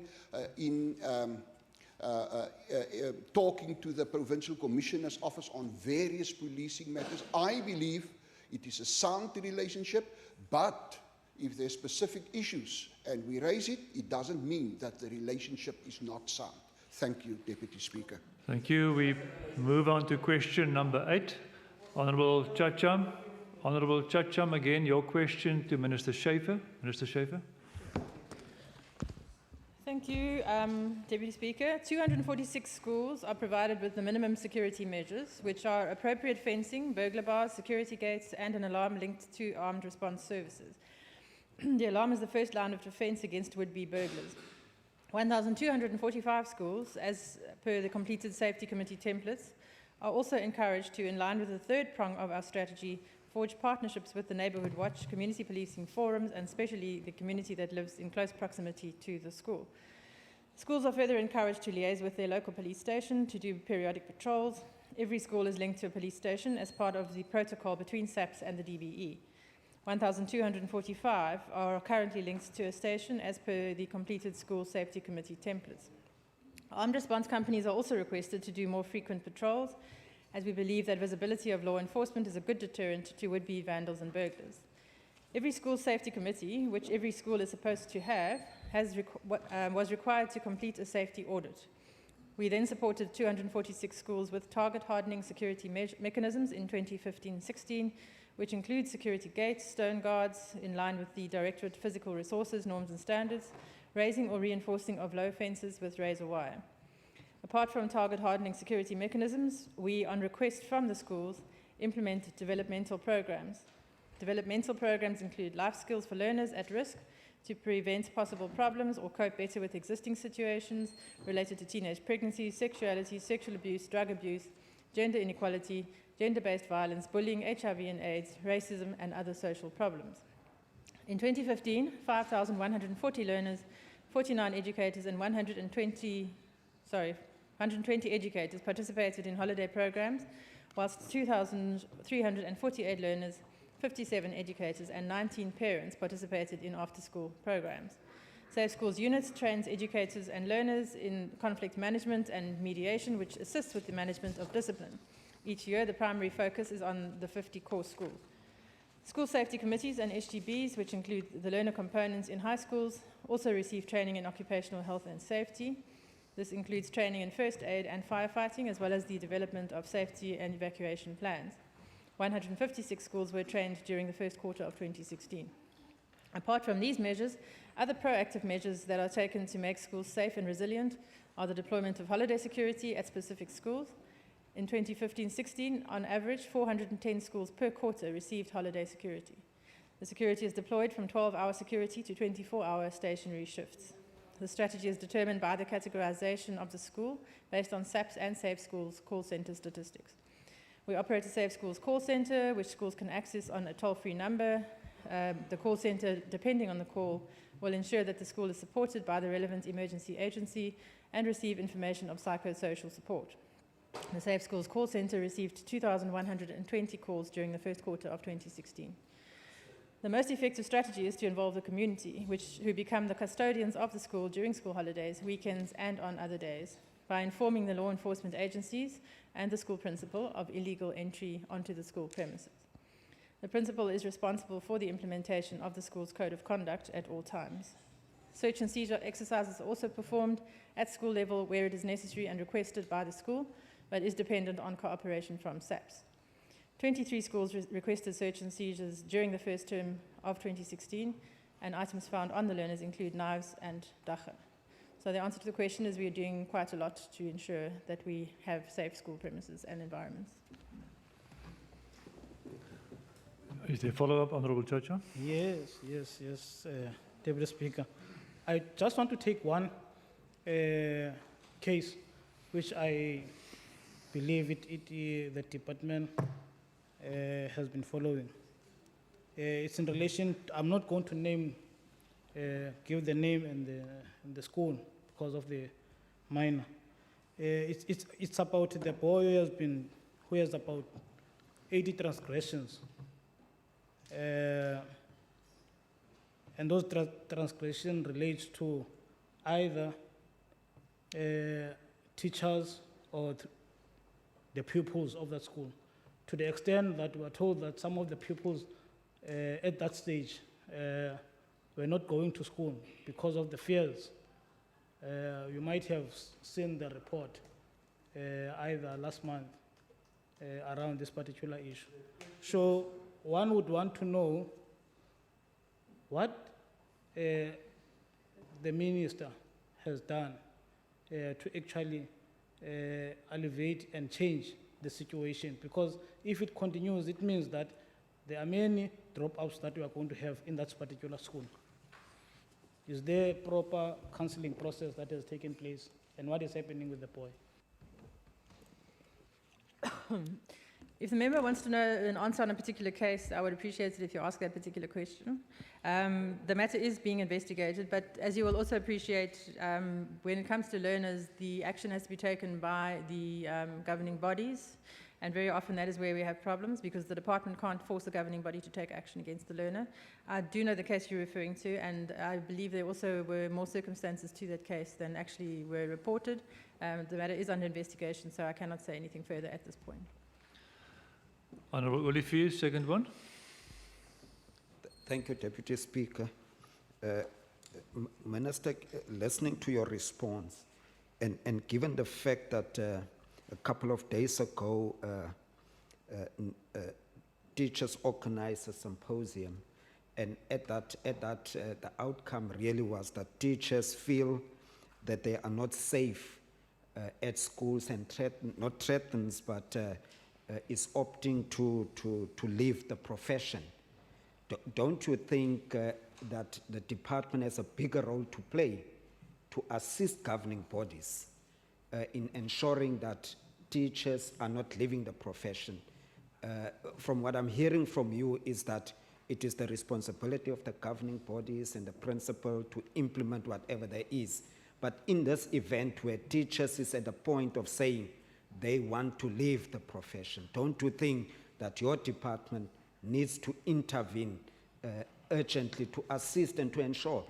Because obviously, and there are cases that these teachers have highlighted in terms of why they want to leave the service. Thank you. Honourable Wali, I think he's come to the end of his question. Was that your point of order? Yes, Honourable Minister, you may proceed. Thank you, Honourable Olivier. It is extremely concerning, obviously, that teachers are not feeling safe in their workplace environment. And we always do everything we possibly can to assist them. I know that also that it is not only issues regarding SGBs, it's general security issues, which are a problem, as we all know. And we also know that we are under-resourced by the SAPs, and that is contributing to the problem. SGBs certainly do need capacitation as far as disciplinary action is concerned against learners. And we have had a recent discussion on that issue, and I certainly have asked my department to ensure that they are better capacitated to ensure that where necessary action is taken against learners. But it certainly is not only for the education department to do. We are doing everything we can. If you have any suggestions as to what else we can do with the necessary budget, I would be very happy to hear them. But it is a huge concern that our teachers are not feeling safe, and we are doing everything we can do, but we have to have the cooperation of all role players in the security arena. Is there a further one? Honourable Chacham, another short question. Speaker, without going all over the space, let's take another example. A teacher at this time, not the pupils. What have you done in relation to the Provincial teacher who was beaten up and robbed in the classroom? Thank you, Minister Schaefer. As I said, if something is happening by a learner, then the school governing body must institute disciplinary procedures, and that matter is also still being investigated. The teacher beat up the teacher Been robbed in a classroom. by a It's learner. not, yes. That's what I Who answered. does win? You don't know. No, I said if it was by a learner, then it's up to the governing body to institute disciplinary I'm action. asking about the teacher, the health and welfare of the teacher, Teachers not the always- learner. Okay. No. What has happened? Teachers always are able to access counselling services if anything like that happens. And if I recall correctly, in that case, that has been offered and given to that teacher. Thank you, Minister. We will then proceed to the next question. Next question is question number 9. Honourable Lekker to ask Minister Plato. I see Minister Plato.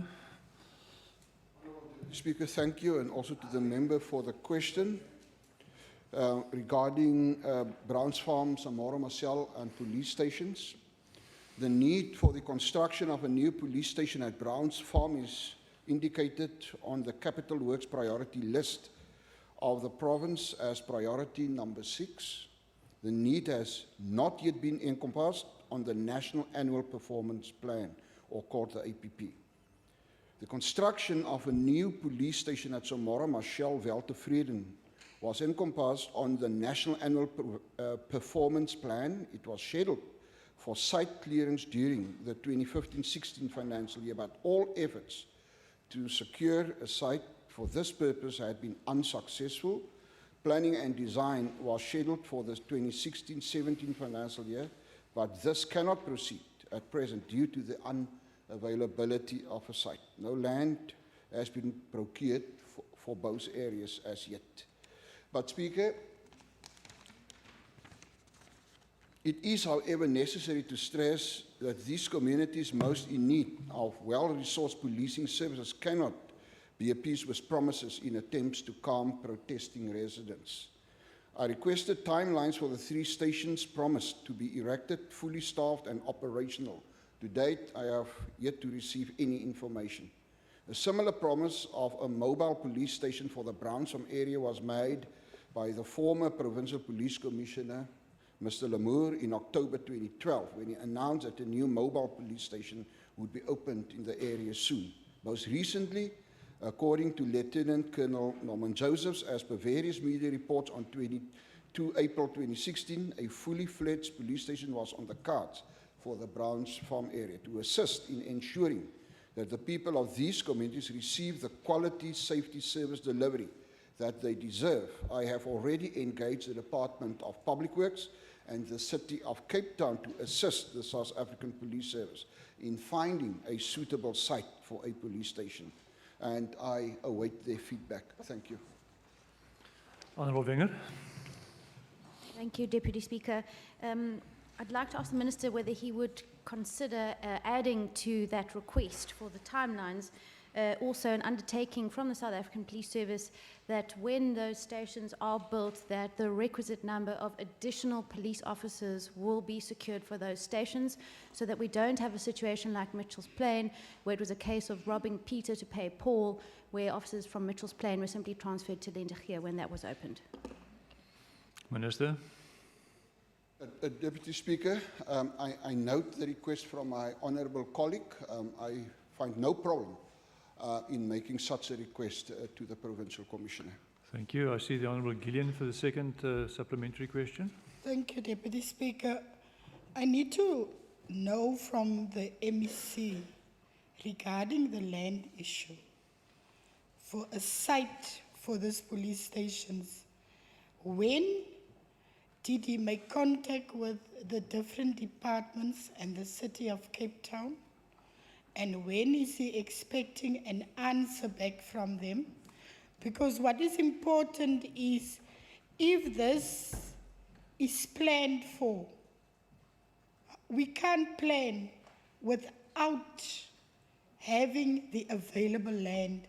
So what is the time frame that he has given this department? Thank you, Minister Plato. Honourable Deputy Speaker, I just need to advise the honourable member that I assist the police in this regard. It is not my duty or that of my office, but we're working closely together with SAPS. We understand the need to find a suitable site. And I did write letters some time ago, and maybe at the later stage I can give you some more exact information pertaining to this issue. It is the primary duty of the National Department of Public Works to find a suitable site, but it seems to me they find problems in doing that, and that is why I enter the debate to assist them in finding a suitable site. And we hope we will find such a site very, very soon. I was also in contact with my local colleague, Minister Grant, also to assist in that regard. I thank you. Thank you. We then proceed. Question number 10 will stand over. We move on to question 11. Honourable Davids to Minister Windy. Minister Windy. Thank you very much, Deputy Speaker.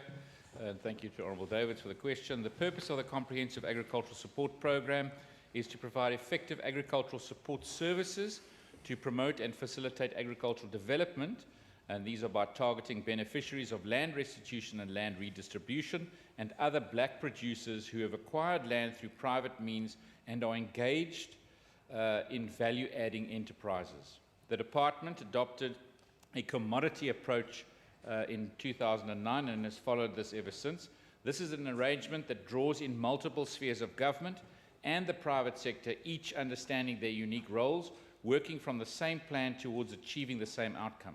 The value of this approach is that facilitated access to membership, mentorship support and markets for smallholder farmers from their commercial counterparts in the province, and thereby facilitates the graduation of the former into the higher category.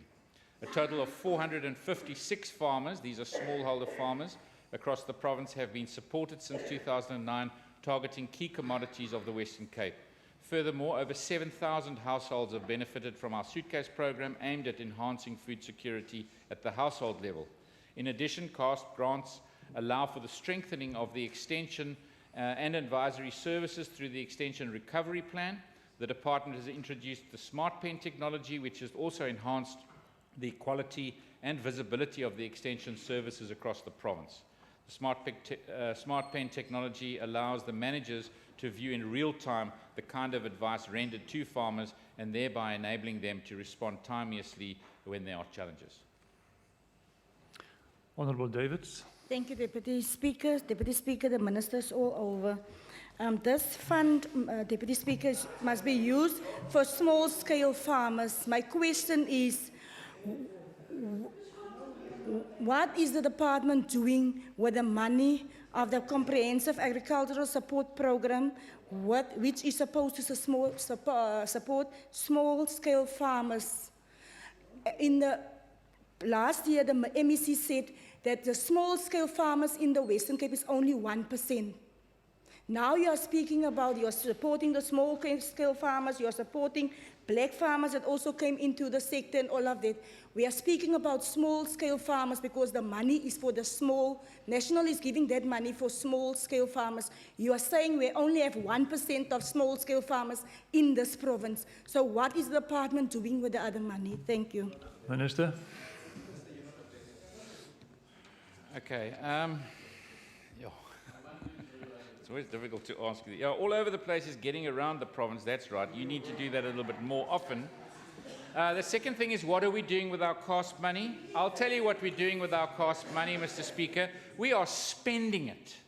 We then also measure it. And the Honourable Member has been in this committee for a long time. She's had all of the annual reports, all of the reports on how we spend that money, and of course how we measure how we spend that money as well. And you will know that in this province, 62% of those farmers who receive that money are in the successful category, which is way, way higher than the rest of the country. And of course, you would have also seen that we've put that at 70% success rate as the new target for this year. As when we spoke in the standing committee, when we spoke about it, I said, you know, it's quite risky even putting 70% because in the normal SMME space, you've got an 80% failure rate for SMME startups. Here we're calling for a 70% success rate, which is a pretty tall order, but from my predecessor attaining 62% with this department and the kind of support shows that that kind of support alongside the money, and of course in the model that we've approached in this province where it's called the commodity approach, where the Hort grows or the Table Grape Association, those farmers are sitting in those same committees, helping with mentorship, helping with support to change this. And now the Honourable Member speaks about CASP, and that's exactly what CASP is. But CASP is not, and then she spoke about 1%. Now the 1% is a totally different issue. That talks about land reform. And if she wants to talk about land reform other than what we've got in this question, because this question talks about CASP, it doesn't talk about land reform. And we can get into that, but that's a whole different debate, and I really would like to enter into a debate in that space, because quite frankly, when we speak about land reform and that 1% and the money that's supposed to become available for land reform, which is not only the CASP money, that's different money. And if you remember last time we were in this house, there was a bit of a bun fight about that money, because this side of the house was very excited that their land reform money, to make a difference to the 1%, we need 2 billion a year in this province just to reach the 20% national development target. 2 billion. Now there is money available. It sits in the Department of Land Reform and Rural Development. But guess what they spend their land reform money on? Guess what they spend the money on? This honourable member said, we want people to own land. They built gymnasiums in Beaufort West. I mean, this is just crazy. When people are desperate for land, when we want to take that 1% to a different level. But don't worry, we will, along with those partners in this commodity approach, and when that measurement comes out, we will see where we've got to in this province, in our term, moving from 1% to a different number. And I can assure you it's going to be a very different number to what the rest of the country has. Because at the rest of the country space, where your political party has the policy directive and has the budgets, you spend it on other things. It's totally ridiculous. Thank you, Order, Honourable Davids. Deputy Order. Speaker. Honourable, That's why I'm saying the order. Minister. Honourable Davids, just 1 second. I'll first see the Honourable Lentit. I'll come back to you. Thank you, Deputy Speaker. Can the Minister give us some feedback on the current status of the Bellevue project that is supported under Rural Development Department? The Bellevue. Yeah. Minister, I'm not sure whether it relates to the question, but you are welcome. It absolutely relates to this, because this is where, again, land reform, and the Honourable Member David's actually brought the 1% into it. This is in that 1% discussion, exactly in that 1% discussion, where land does become available. And the Bellevue, which I'm sure you're all quite aware of, this is where black farmers are put on land. But still today, 2.5 years later of writing regular letters to the Minister and the Deputy Minister, we still do not have a lease contract for those 2 farmers on that property. My department's looking at even finding them alternative land now. And we've already had the private sector farmers, the commercial farmers around, bailing them out for electricity bills and water bills. There is still no support. I mean, this is a basic thing for this department to get right. But of course, they're not concentrating on that. They are spending their time building gymnasiums. Order, Honourable Davids. Minister for the one of Bellevue. You see, Minister, you must do your work. I had a meeting with the National Department officials, and they are going to interact with those stakeholders so that they can get the lease. And we are having a next meeting. Maybe you must come and sit in. We are having a next meeting on the 9th of June. Minister, I will invite you. Order. Thank you for that one. So we're going back, Minister, to the small-scale farmers. Minister, small-scale farmers in the Western Cape don't feel that we are really appreciating him. Yes, officials can come to us with nice reports, but the actual fact is what is the reality out there? And that, Minister, is what I want you to interact with, the reality. Minister, and I will give Honourable you even Davids, just 1 second. Honourable Wiley. Deputy Speaker, this isn't statement time, really. With the rules of the House are very clear. There can be a preamble to a question of a short duration and then a question. This is just statement making. Thank you, Honourable Wiley. I'm listening carefully, and the member was coming to the question now. Yeah, I'm Please finishing conclude. off. I'm finishing off, Deputy Speaker. Please I'm conclude. saying that maybe the Minister and our standing committee must go out there. I will even submit the names of the small-scale farmers with the queries, and then we must go and visit and get the real facts from the people. Thank you. There was no question. Minister, if you want to respond, you are welcome to respond. So perhaps I will respond. You know, I didn't really get the question out of that, but I would welcome the names to be submitted because we would love to go and have a look. But perhaps just continuing in the vein, seeing it was a follow-up question, if you noticed the Honourable Deputy Minister of Land Reform in the National Assembly the other day, replying to the budget debate, he lashed into this department and myself in exactly the same vein on why we allowed this chicken farm in the Swartland area to fail. Why this farm where we're getting black farmers going, we just actually didn't allow or didn't give the support for this farm to succeed. This cost money's been spent, etc., etc. So I'm listening to this debate. I'm texting Mr. Mogale Sebopetsa in the department saying, what farm is the minister talking about? We need to deal with this. This is unacceptable. And Mr. Sebopetsa says, well, we've got nothing on record of this chicken farm in the Swartland, but we will investigate. I then write a letter to the minister to say, Minister, here's the piece of Hansard of where you lashed this department and myself for not supporting these chicken farmers in the Swartland area. And, but please, can you explain to me which farm it is? Because we apologize if we haven't done our job. We really want to get in there and fix it. Well, to date, 3 times, he still hasn't answered my letter. But we have actually found out which farm he was referring to.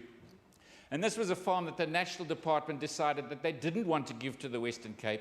They gave the support of this farm to the ARC and asked them, which is not their job, but asked them at a national level to develop this farm in the Swartland. That's the farm he's talking about that's a failure. So again, I asked the honourable member that please, this is her political party that is failing dismally at a national level. Really, really shocking stuff. And I actually welcome her getting involved in the Bellevue farm. And please give me that date. I would love to be there. I hope the same officials are there that were there when I called the meetings, that have been there month after month. I hope they're all there because it would be quite nice to ask them how come it's taken them 2.5 years to get to this space where it should have taken a month to get a lease. Honourable Wiley.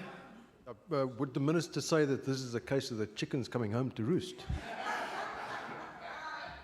The minister didn't reply to that. We will then proceed to the next question. Question 12, Honourable Davids, again to Minister Windy. Thank you very much, Deputy Speaker. The Department has adopted a commodity approach through which smallholder farmers are being supported, exactly as per the previous question.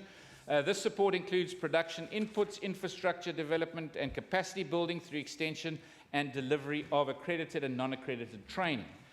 2 parts to the answer. The first is Philippi, or Philippi Horticultural Area. The department supports a number of smallholder farmers in the area as part of the land reform program, in conjunction with the Department of Rural Development and Land Reform. Since 2009, the department has supported a total of 14 smallholder farmers with the means to produce, as well as the required infrastructure to strengthen their businesses. Mainly in the poultry and vegetable production commodities, a total of 15 million rand has been spent in the last 3 years. As in other regions, these farmers are supported through the commodity approach process. And of course, perhaps I can refer to, we've had a number of these farmers in the House to congratulate them. You will remember Mrs. Joppi, with 10,000 chickens supplying pick and pay chains across the province, etc. So those are the type of farmers. We also have an office in support of these farmers. It's in the Philippi office is based in the Philippi Business Village and continues to provide extension and advisory services to all farmers in that area. Then B, the Piketberg area. The department supports a number of smallholder farmers in this area in conjunction with Land Reform Program and the Department of Rural Development and Land Reform. And this is also since 2009.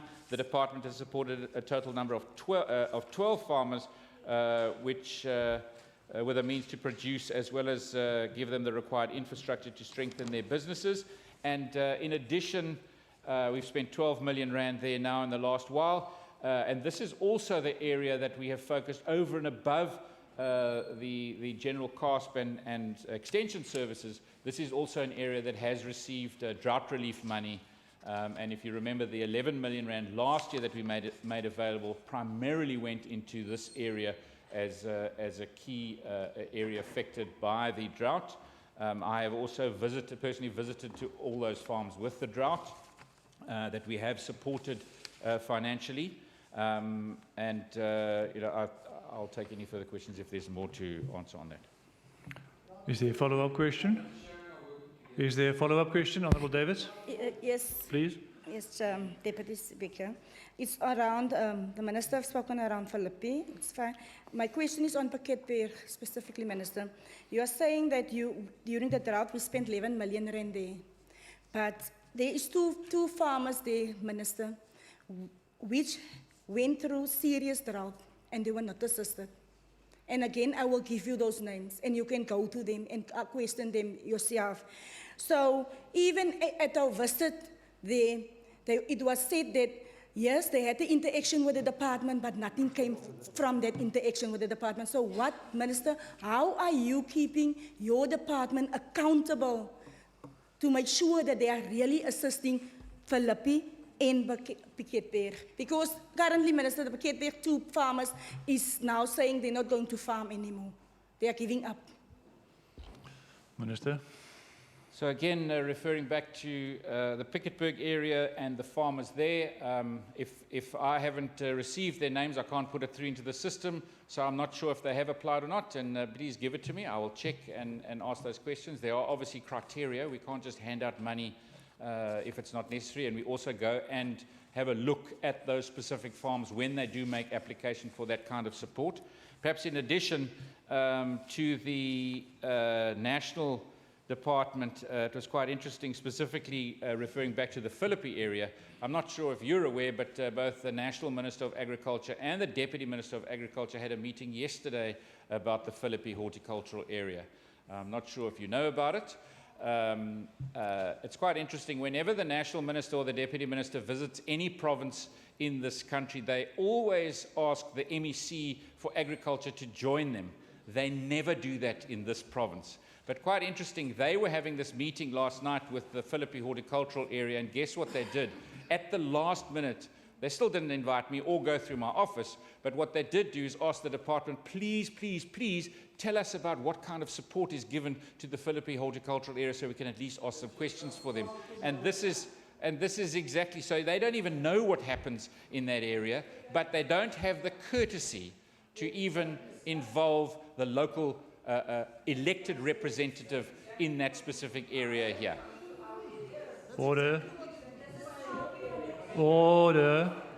The time allotted for questions has expired. Order. The time allotted for questions has expired. The 2 questions that stand over will be printed in Hansard. The replies will be printed in Hansard. We then proceed to questions to the Premier without notice. The first one is again Honourable Davids.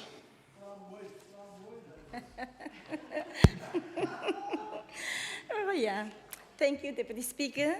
Honourable Premier, my question to you is, what is the position of your government on the rezoning of the Philippi horticultural area, which will result on the sale of the land to the private developers in the context of the threat to sustainable food security and job creation for the residents of Philippi, Mitchells Plain, Nyanga, Khayelitsha, Gugulethu, and Menenberg, which are amongst the most vulnerable communities in Cape Town. Premier. Mr. Deputy Speaker, rezoning is a function of local government. It is not a function of provincial government, and as you know, we are autonomous spheres of government, and I can't comment on a rezoning, and I certainly can't even comment if an appeal comes to the provincial sphere of government, because that role is the role of the Honourable the Minister of Environmental Affairs and Development Planning. Honourable David, your first opportunity. Thank you, Deputy Speaker.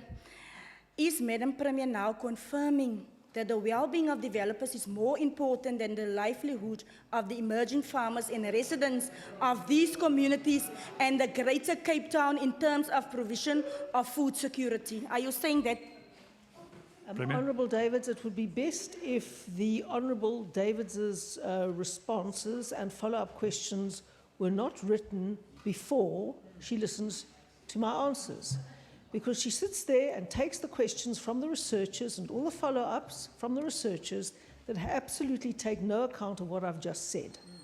So Mr. Deputy Speaker, it's just a farce in this House, because the entire point is that we're supposed to debate across the floor, but the Honourable Davids asks a follow-up question which makes it absolutely clear that she hasn't listened to a word I said.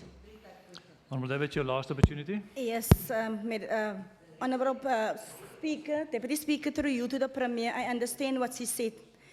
She's speaking about the rezoning. Rezoning is under municipality, but you are the Premier of this Western Cape.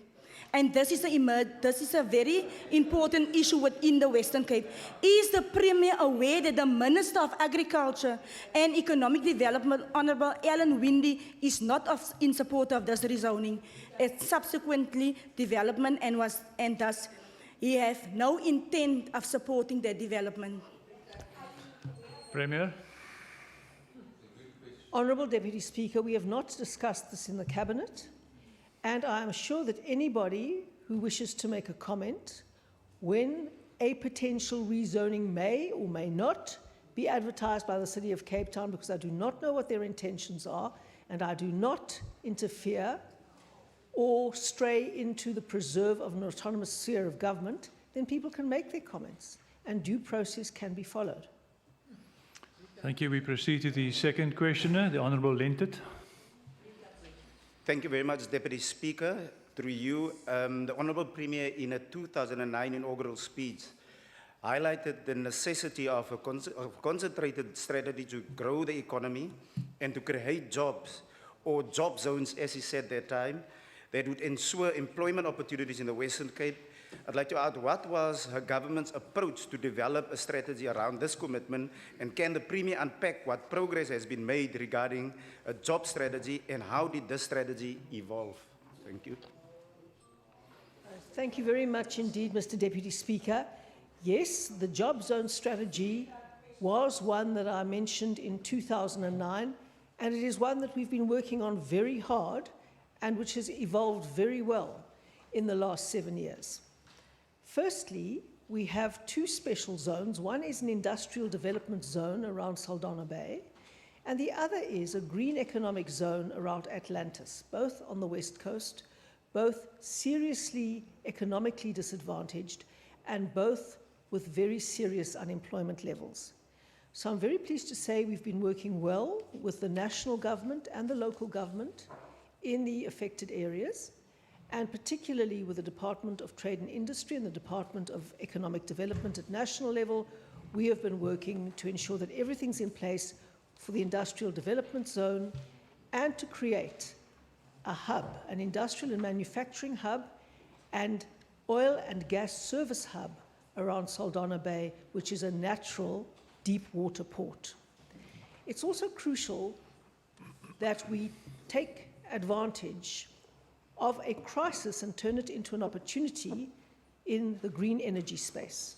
And that is what we're doing in Atlantis, and with the enormous help from the city, have made it very attractive for people and industrialists especially to buy land in Atlantis and to start green manufacturing enterprises there.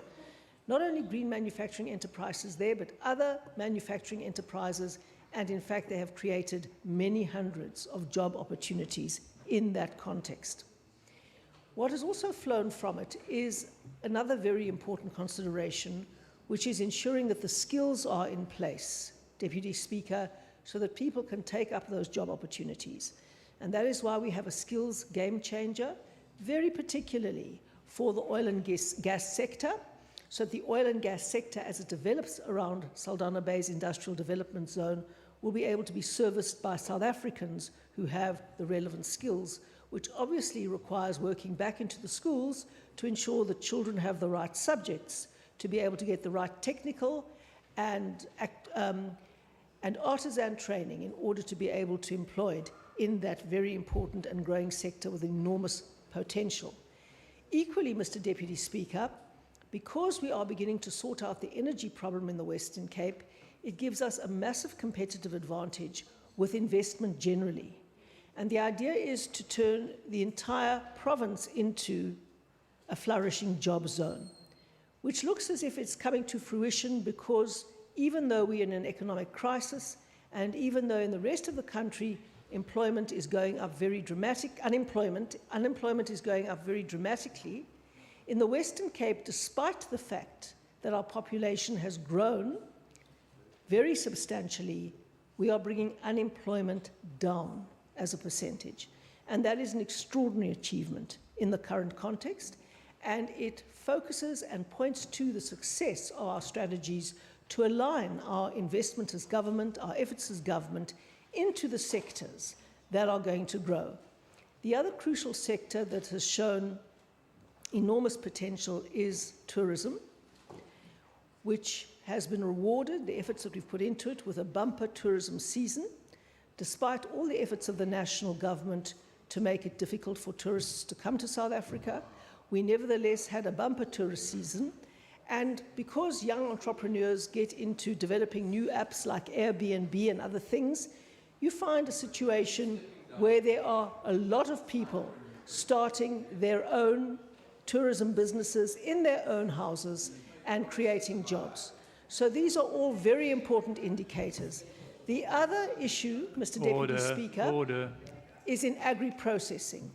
And again, all over the province, you see people working in agri-processing to convert products, our natural products like aloes, our products like rooibos tea, and all of those into very beneficiated products that create new markets, manufacturing jobs, and exports. Premier, just 1 second. There's too much comment from the other side, which is not constructive at the moment. Premier, please continue. So we have 3 sectors that are growing very significantly and creating jobs. And those are the sectors that we are facilitating, excuse me, with our policies across the board.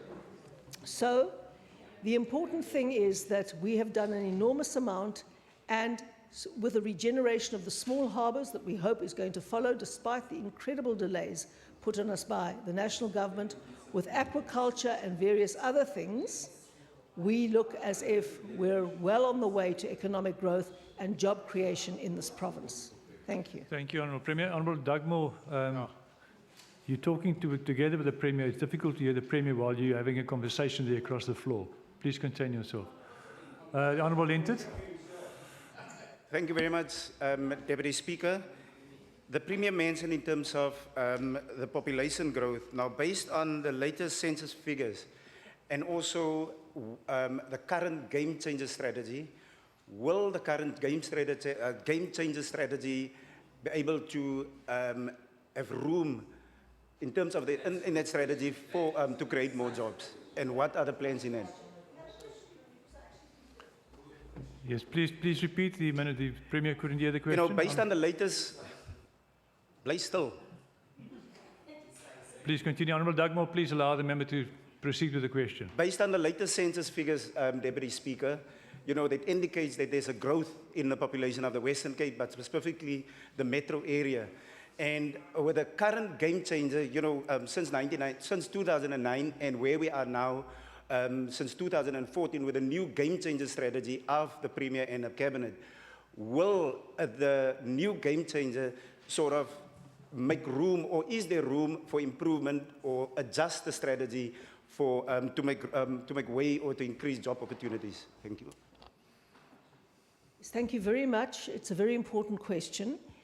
Almost every one of our game changers is designed to create a pipeline in which our citizens will be well prepared for jobs and our economy will be able to take them up.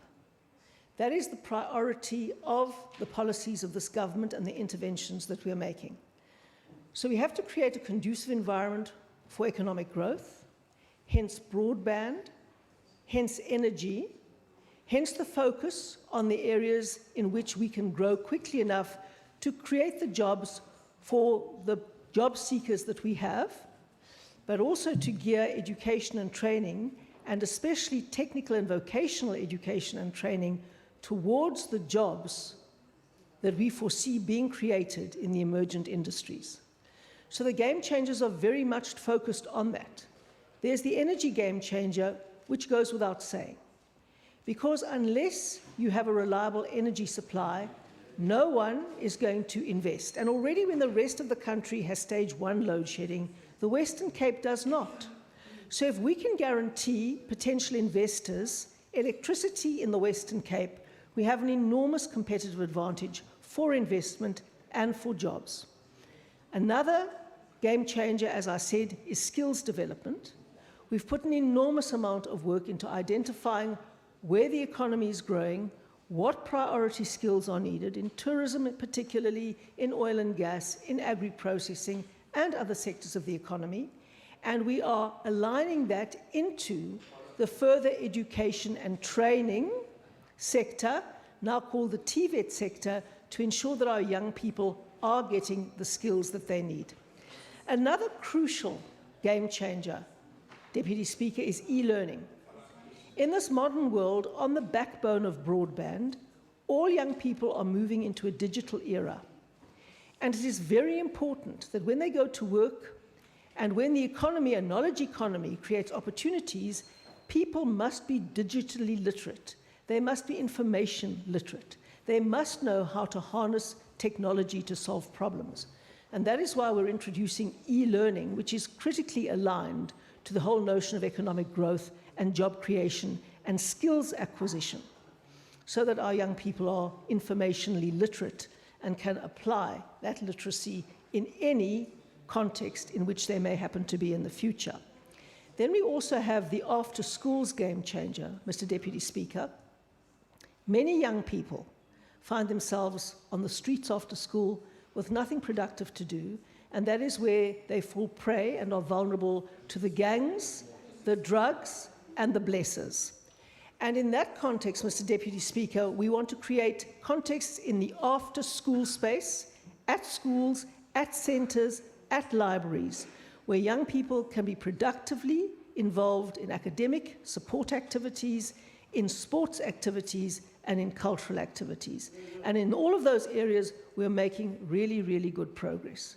So those are just some of the game changers. I'm not going to mention all of them because some are not directly aligned to economic growth and skills, but the vast majority of them are, because we know that if we want to aim towards social inclusion, especially people who come here with very few skills and very few opportunities, that social inclusion is going to be facilitated first and foremost by the possibility of getting a job. Thank you. Honourable Lentet, your second opportunity. Thank you very much. Thank you very much, Deputy Speaker.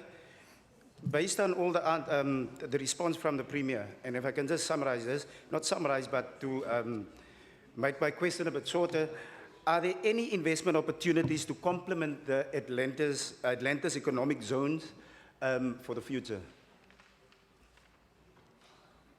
Absolutely. Thank you very much, Mr. Deputy Speaker. For every major investment, there are spin-off investments.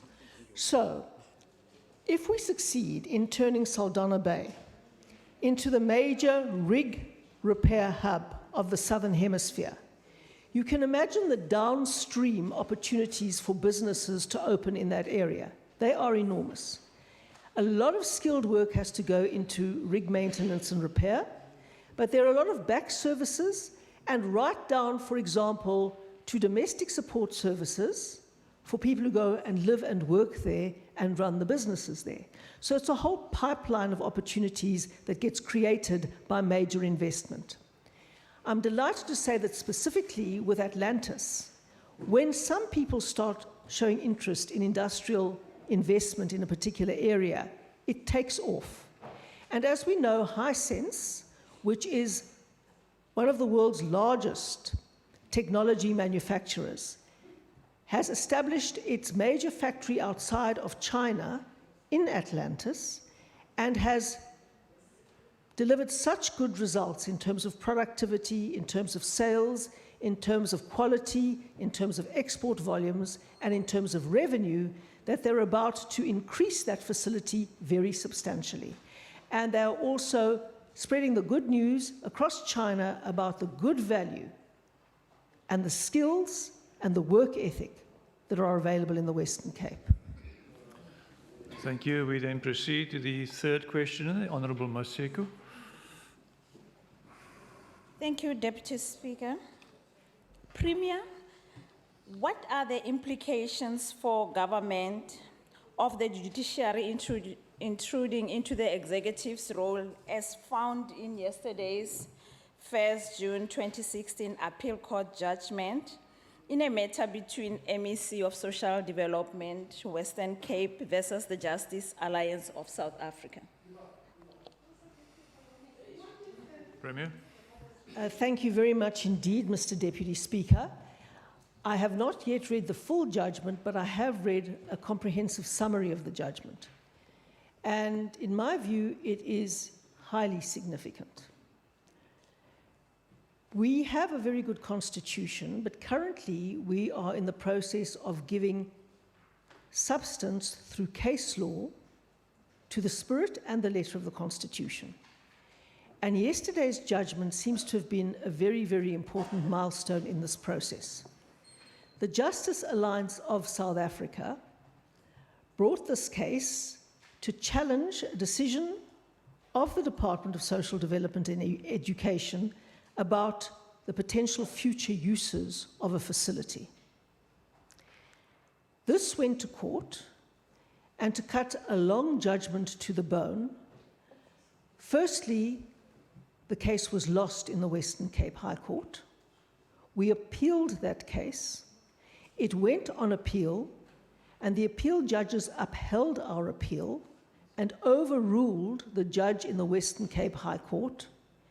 And the ruling said very plainly that a decision around how to use a public facility and how to allocate a public budget is the decision of the elected executive in a province, and that the courts cannot encroach on that decision on the basis of separation of powers.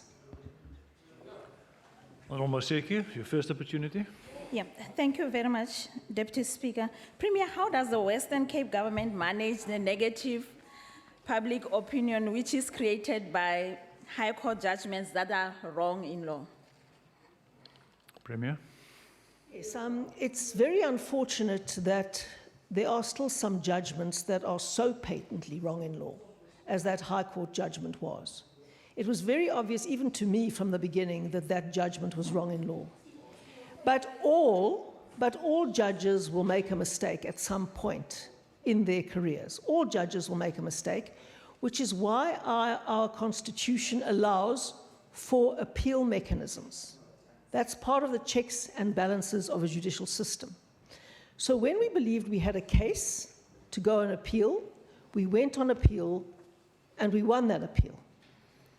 And so in the interim, obviously, the public debate has significant implications, but all's well that ends well, because when the Supreme Court of Appeal said we were in the right, which we believed from the beginning, it settles the matter, and it shows that NGOs, however well-intentioned they may be, don't have a right to take decisions for government, and nor can courts take decisions for government.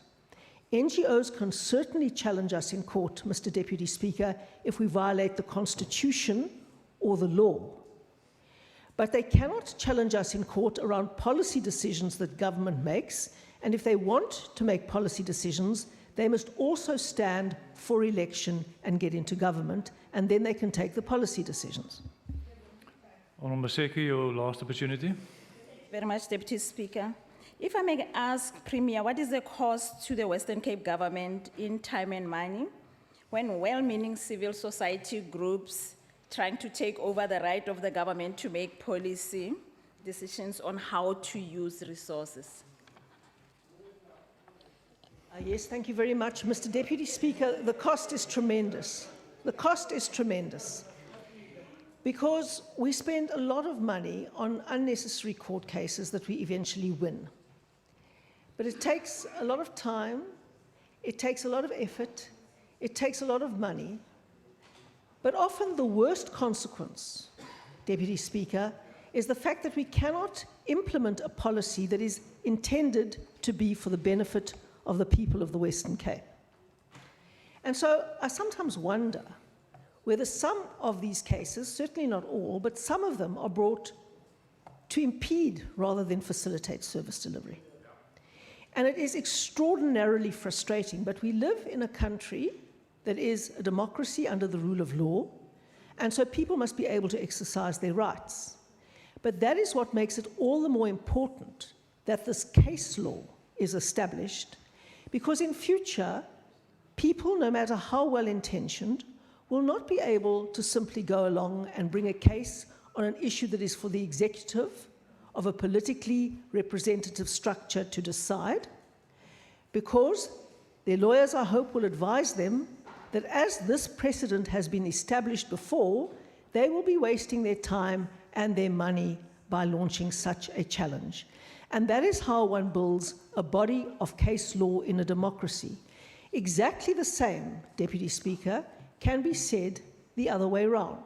So, for example, we have spent 7 years establishing the principle of separation of powers with respect to the National Director of Public Prosecutions and the National Prosecuting Authority, to say that they have to take decisions independently of political considerations, and in that instance, no politician or political considerations can impinge upon the sphere of authority and autonomy of the judiciary. And this judgment says that it works both ways. Now, of course, we have spent an enormous amount of money on this particular venture, Mr. Deputy Speaker, and an enormous amount of time. And the sad thing is that we were unable to implement our policies in the usage of that facility. That all has a tremendous cost. But maybe in the end, the cost may be worthwhile if we establish a body of case law that entrenches the rule of law, defends the Constitution, and defends the critical principle of the separation of powers. Thank you, Premier. The time allotted for the questions to the Premier has expired. We will now proceed to statements by members. First statement by the DA. Honourable Mitchell.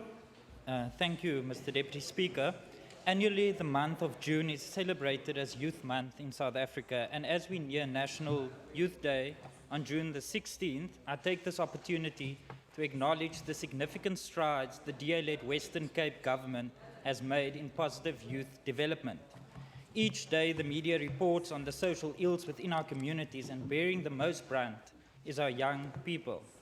Gang violence and substance abuse are spiraling out of control because the national ANC-led government is dragging their feet on intervening on the dysfunctional state of the criminal justice system through SAPS, the National Prosecuting Authority, and the Department of Justice.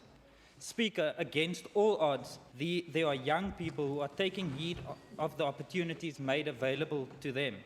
Through the enabling environment provided by this DA-led Western Cape government, they have made a conscious decision to not be youth at risk, but rather youth with possibility, with potential, with prosperous futures ahead of them.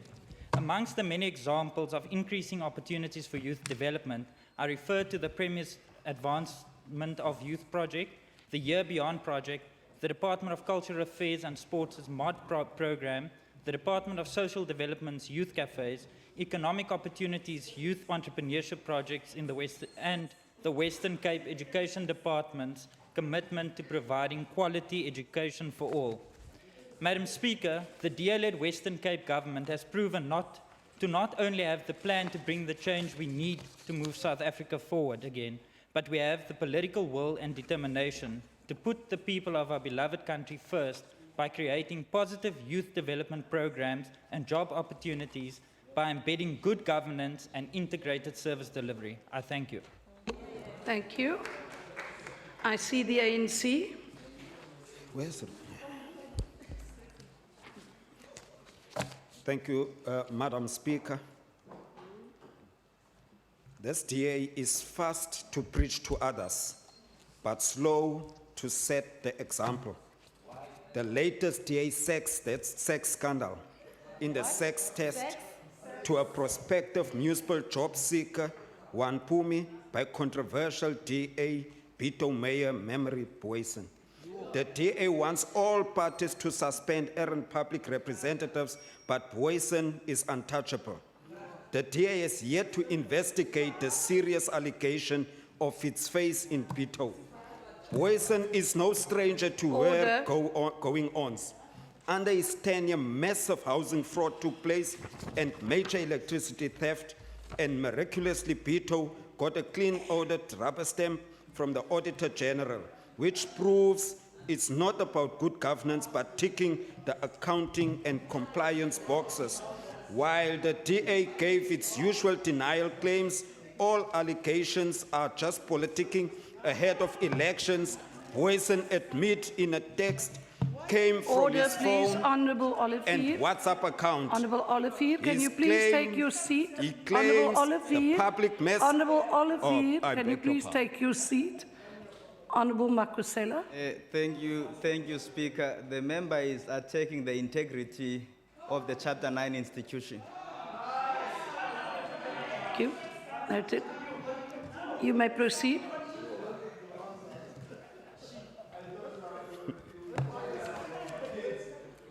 Thank you, Madam Speaker. Let me continue with the Chapter 9.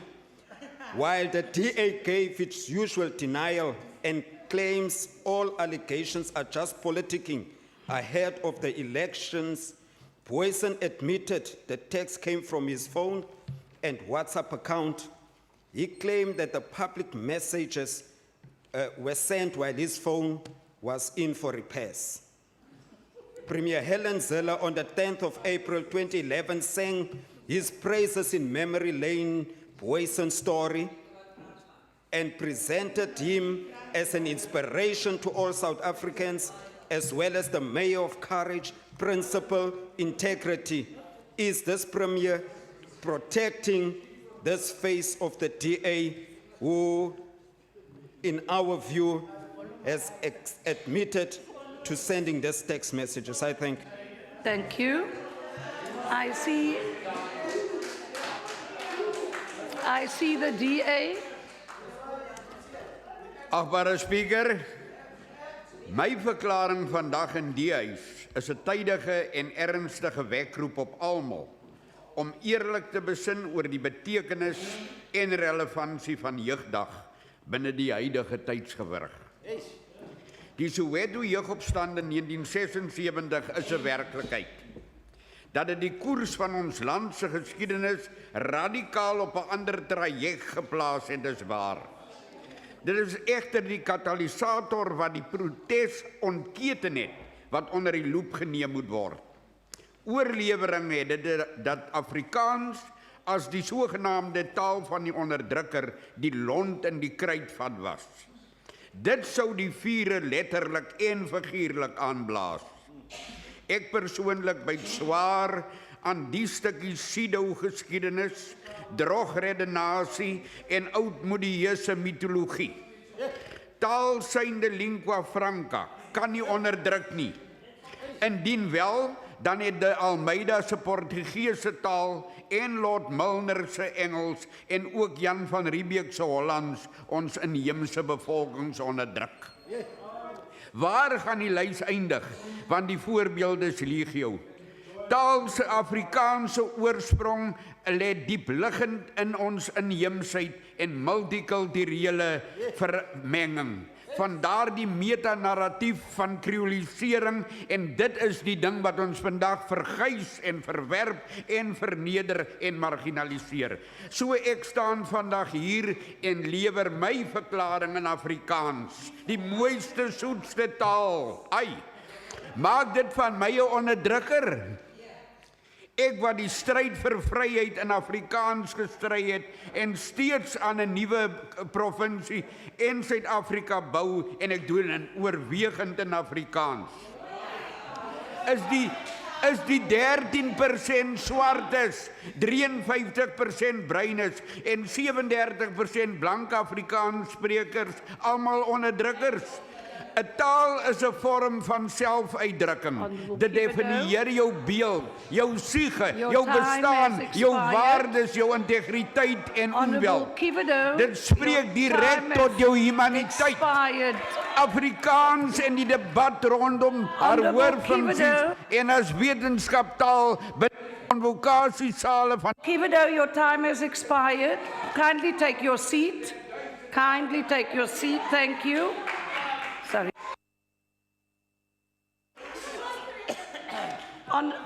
Honourable members, statements for the record are limited to 2 minutes. Parties get an allocation, so please try not to exceed, and if I do call you to order in terms of time, whilst you might be passionate about your speech, I would want you to respect the chair in terms of calling time. We also do have the IEC coming in at 5 o'clock, so I would like to keep it as strictly as possible to the 2 minutes. Thank you, Member Kivido. In the absence of the EFF, I see the DA. Thank you, Speaker. Enough is enough. The Metro Rail commuters has faced a double whammy with wildcat strikes and incentivification of vandalism. I deeply share Metro Rail commuters' impatience with delays and disruptions in the Cape Town Metro.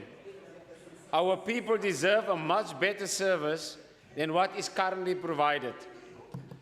I therefore welcome that the courts have ruled in its favour and found that South African Transport and Allied Workers Union, SATAU, in contempt of court.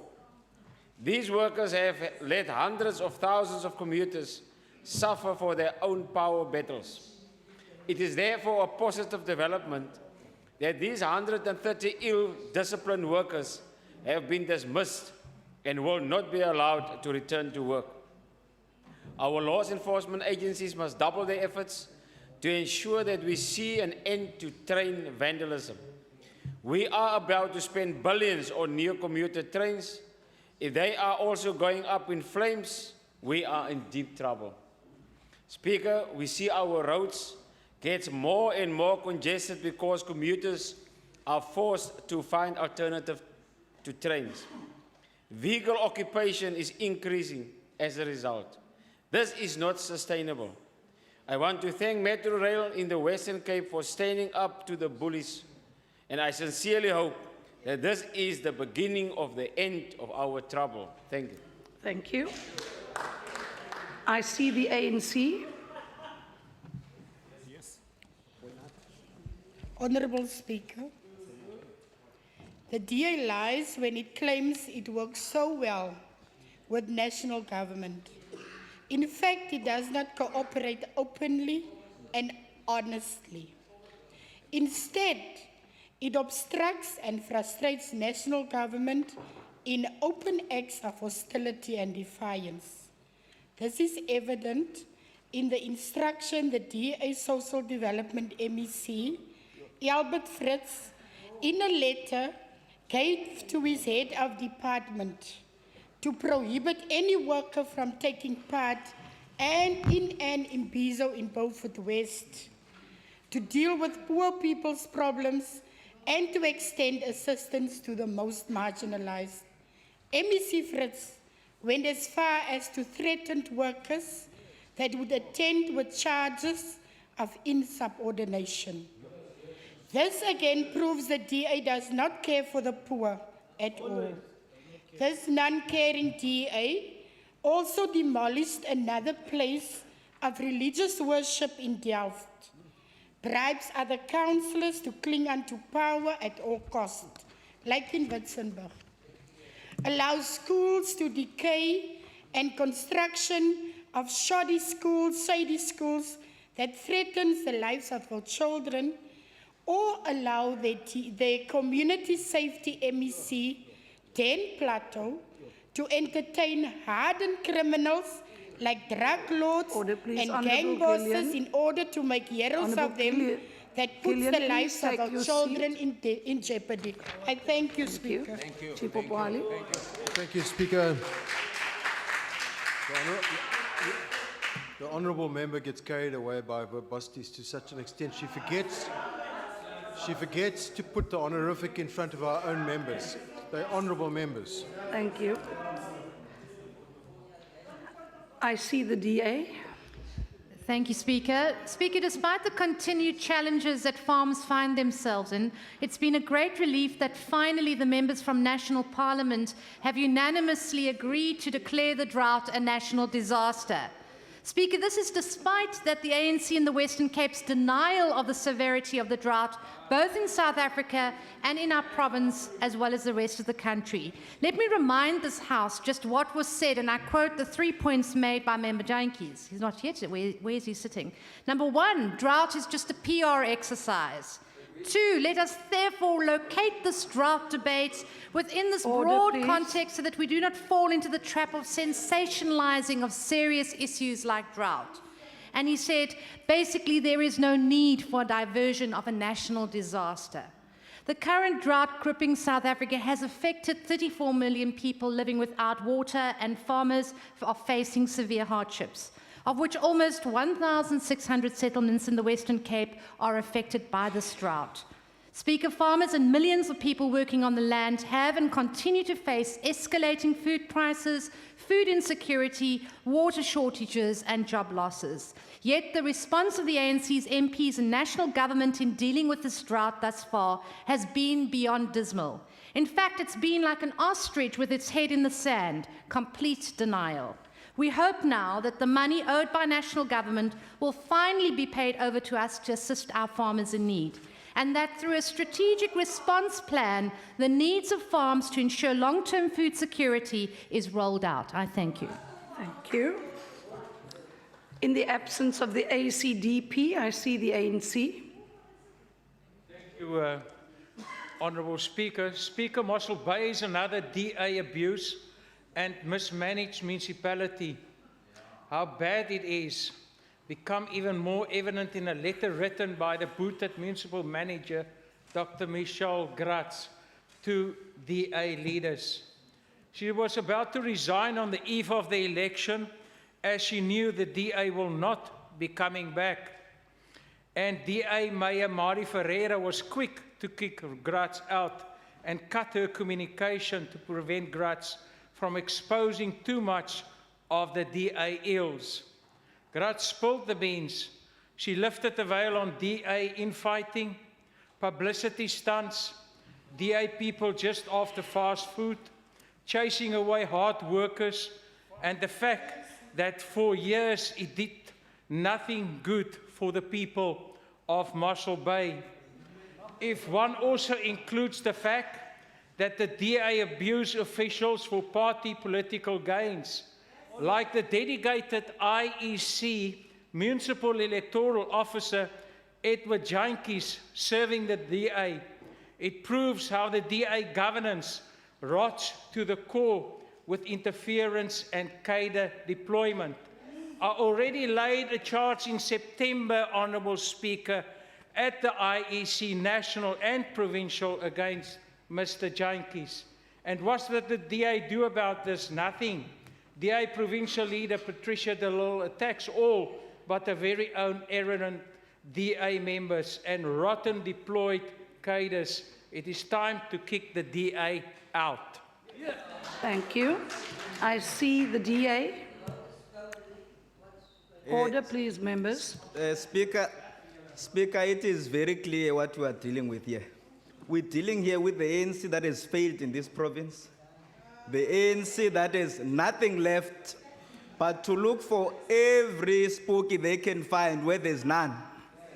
We know in the Overberg district municipality, when Member Gillian was the mayor, in 2005, before she left, lots of money was spent on parties and jamborees because they could not understand the governance system.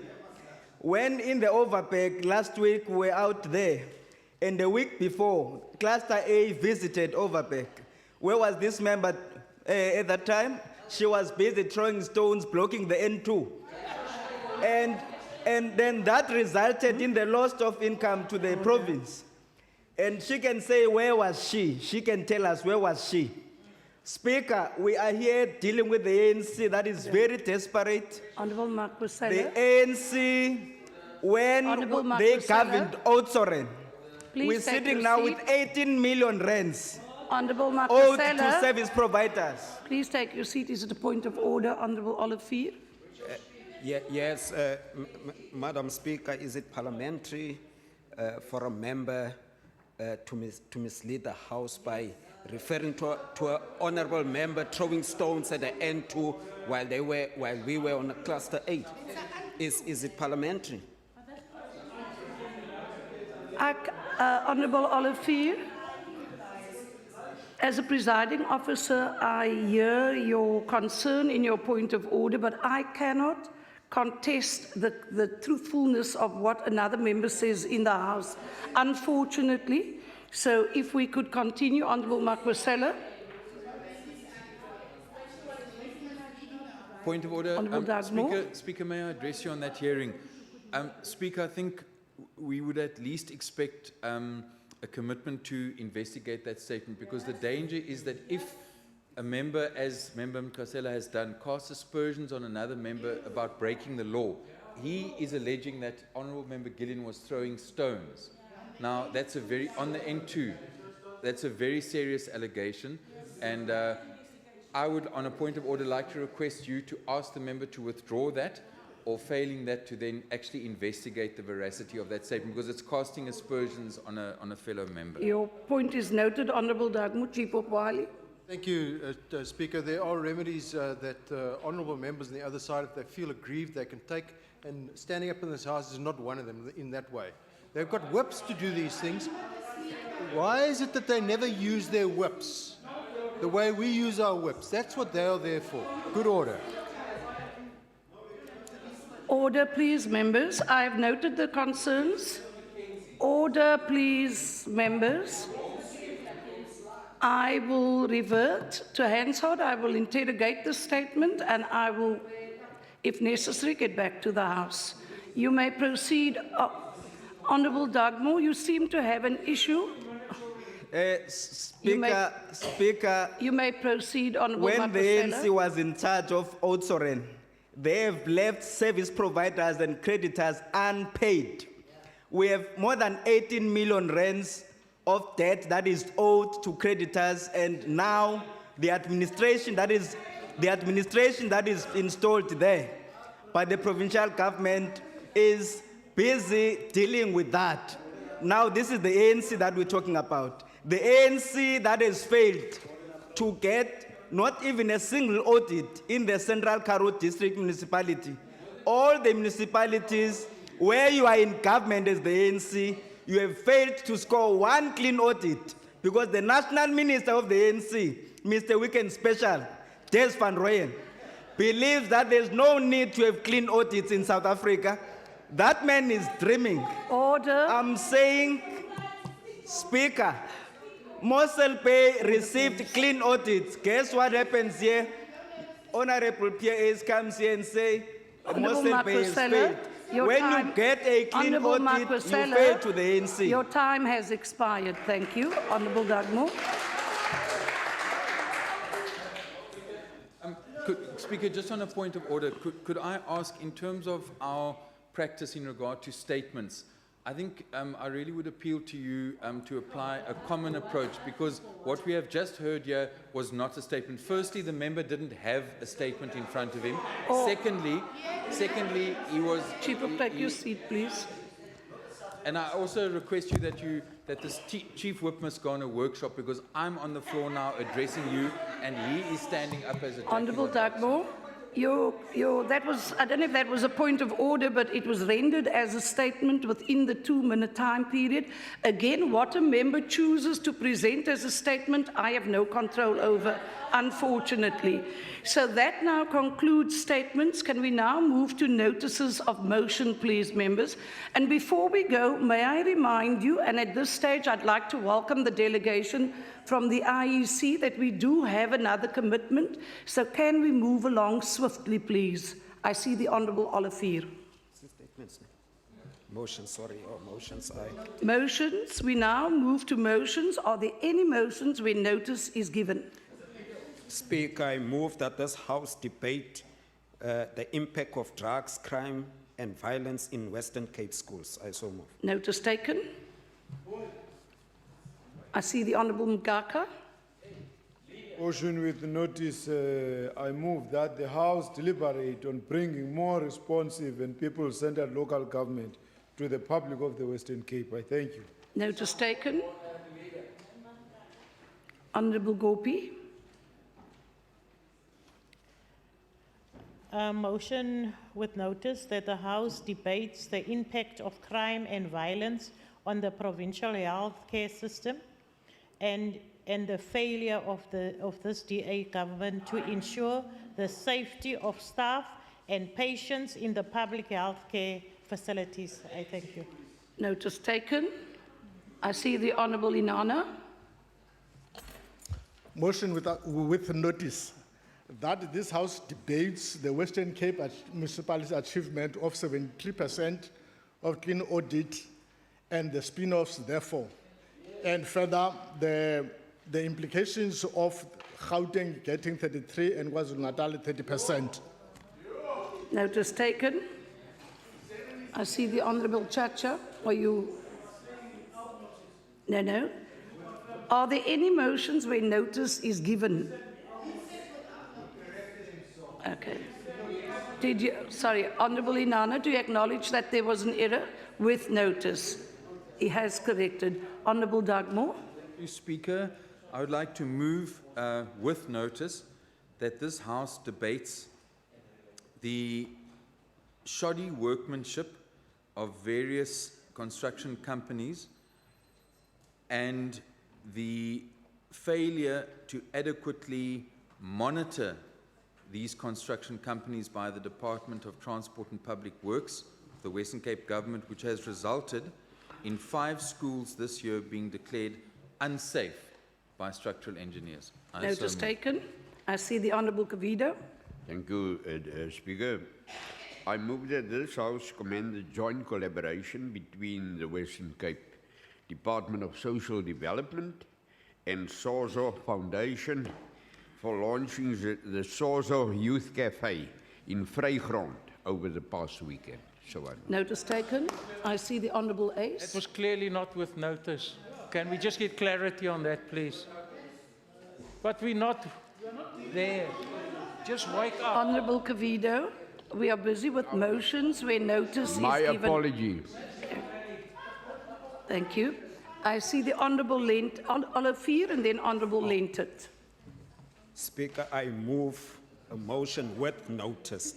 With notice. With notice. Thank you. That this House investigate allegations that the principal at the Cape Town High School is facing corruption charges after allowing rubble to be dumped on the school premise and accepting 160,000 in return. I so move.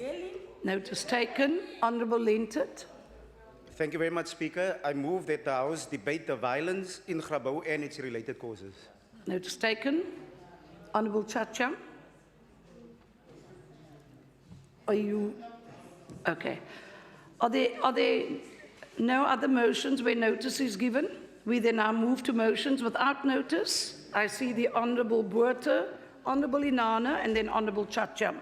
Dankie Speaker, mosie sonder kennisgewing dat die huis die inhegtenisname van 14 SASSA amptenare wat verbind word met die 85 miljoen rand diefstal van die mees armstes in ons gemeenskappe verwelkom. Ons vertrou ook dat hierdie diewe aan die pen sal ry. Order. Stel so voor. Are there any objections to the motion? No objections. Agreed to. Honourable Inanna. Speaker, thank you very much. Excuse me, Honourable Inanna, before you go, members, if we can try not to comment on people's dress code or how they look or how fat or thin they are, please. Small Let's things stick amuse to a the small protocol. mind, Speaker. Honourable Inanna, you may proceed.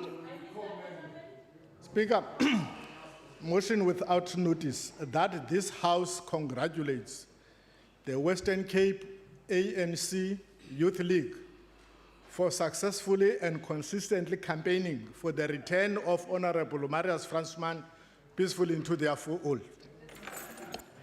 Is there an objection? No objections? Agreed to. Where's the objection? There was no objection. No, who objected? Okay. Sorry? Okay, there is an objection. Order, members. Let's just regain our composure here and do this in a decent way. Honourable Chacham, you may proceed. Thanks, Speaker. We wish Honourable Member Mackenzie a speedy recovery after he was quickly taken out of this building, assisted by members of his party. We wish him well and good rehabilitation at whatever sickness that made him dizzy before he entered this house today. Thank you. Objection. There is an objection. Honourable Cavido, you may proceed. Thank you, Honourable Speaker. That this House commend the joint collaboration between the Western Cape Department of Social Development and Sozo Foundation for launching the Sozo Youth Cafe in Vrygrond over the past weekend. Any objections? No objections? Agreed to. Honourable Joseph and then Honourable Makwasela. I see you, Honourable Gillian. First, Honourable Joseph, please. Sorry. Thank you, Speaker. I move that this House congratulates the Good Hope Shepherd Proteas Anglican Church on its 130th anniversary celebration this year. The church has been the place of worship for the residents of Protea village since the Group Areas Act was enforced. And today, this community aims to build bridges, bring justice of a conflict and resolution, and bring healing in their society. I so move. Thank you. Are there any objections to the motion? No objections. Agreed to. I see the Honourable Gillian, and after that I see the Honourable Makwasela. Honourable Speaker, I move that the House notes that from the 29th of May to the 5th of June 2016 is Child Protection Week, where government and civil society pay attention to serious issues faced by children. While in this province many innocent young children die from gang shootings, the government focused its work on opening youth cafes and I need to commend the national government for highlighting the plight of child labor on farms and exploitation, as well as unaccompanied minors from the neighboring countries through this year's theme, let us all protect children to move South Africa forward. Are there any objections? No objections. Agreed to. Yes, there is an objection. It will be. There is an objection. It will be printed on the order paper. I see the Honourable Kivedo and then Masazoli and then Honourable Dagmo. Achtbare Speaker, ek stel voor dat die huis 'n graad 6 leerder aan die laerskool Lognerhof in die Strand, Christian Brandt, gelukwens met sy insluiting in die Suid-Afrikaanse span wat aan die 20ste wêreldbyeenkoms vir uitvoerende kunste in Los Angeles in die VSA vanaf 8/12 tot 8/12 Julie gaan deelneem. Christian het reeds 4 goue medaljes vir verskillende dansstyle verower en is aangewys as die beste junior seun. Baie dankie. Are there any objections? No objections. Agreed to. I see the Honourable Makwasela. Okay.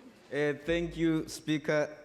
Speaker, I move that this House congratulates the DA mayoral candidates for this year's local government elections and wish them well.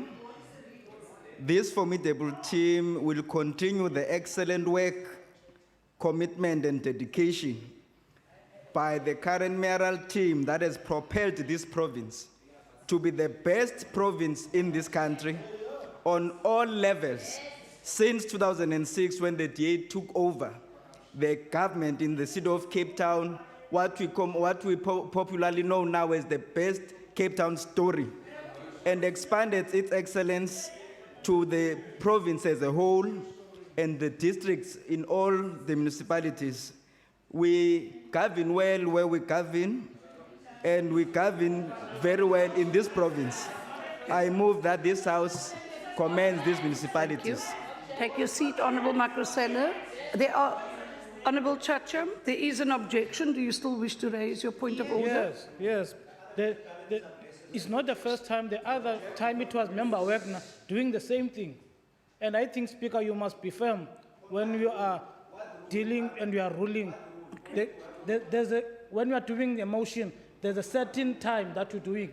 You're not doing. Members, we please cannot do. motivate. Honourable Chacham, please address me as the chair. Members, you cannot involve in a debate across the floor without engaging the chair. Now, if there is an issue around that statement, then we need to address it. But we certainly cannot allow the House to get into what is happening here right now.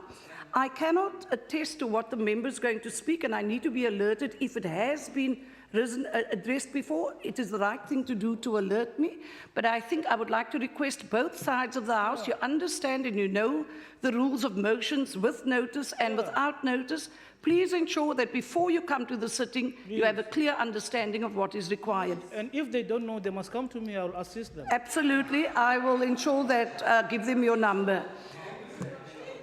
Any other motions without? No. The Honourable Makaleni was holding on. Honourable Makaleni, Honourable Schaefer, Honourable Dugmore. Thank you, Speaker. I move that. Order, please. Motion without notice. You set out the names, and Honourable Dugmore was next. Sorry. If you don't mind, Honourable Dugmore, may I allow Honourable Makaleni to proceed and then you can go next? It's really difficult to manage all the hands and people bobbing up, but you may proceed, Honourable Makaleni, and then Honourable Dugmore will go next. Okay. Thank you, Speaker. I move that the House notes Cecil Lolo, the late IX Cape Town star, was posthumously awarded the MTN 8 Last Man Standing accolade for being the most outstanding player in the tournament, and hopes it brings consolation to his family, teammates, friends, and fans. Are there any motions? No. Any objections? No objections. I see the Honourable Dugmore first and then Honourable Schaefer.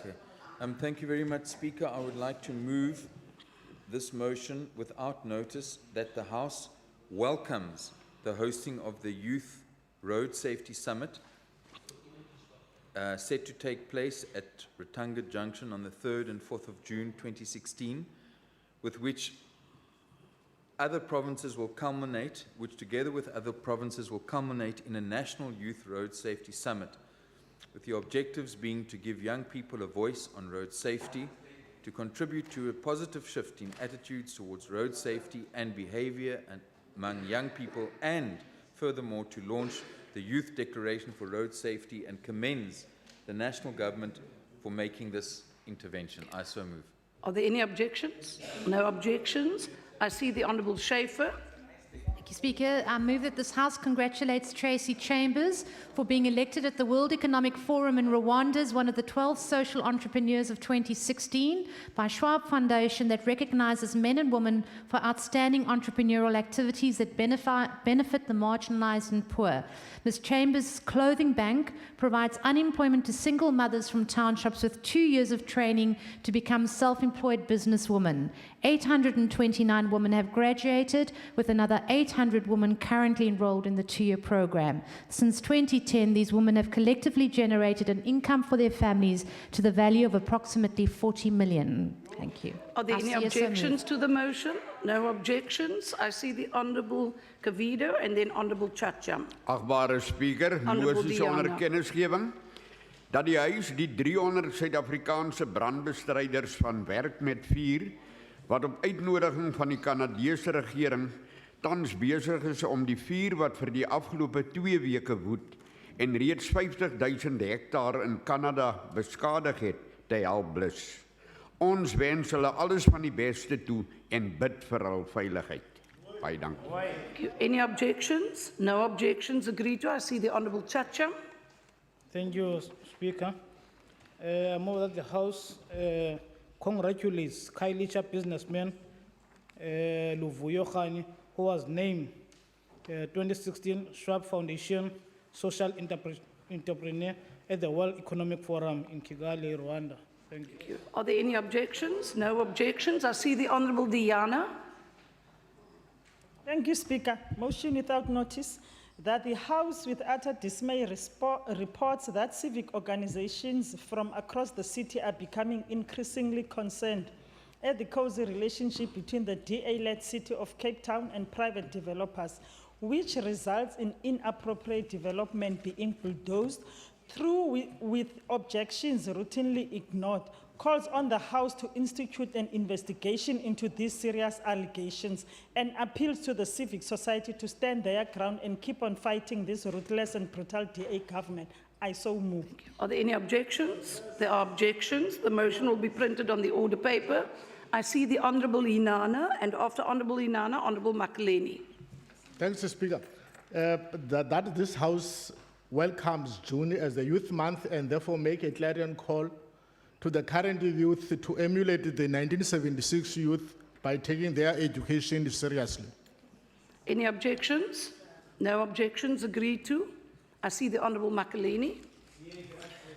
Speaker, I move that the House notes the success story of the artist Eric Karangwa, who recently hosted his third gallery exhibition to show his landscape painting at the Camel Art Gallery.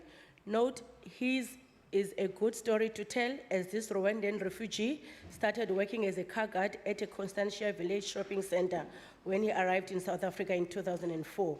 Further notes that he worked his way up to become a renowned artist and congratulates Karangwa on his hard-earned success.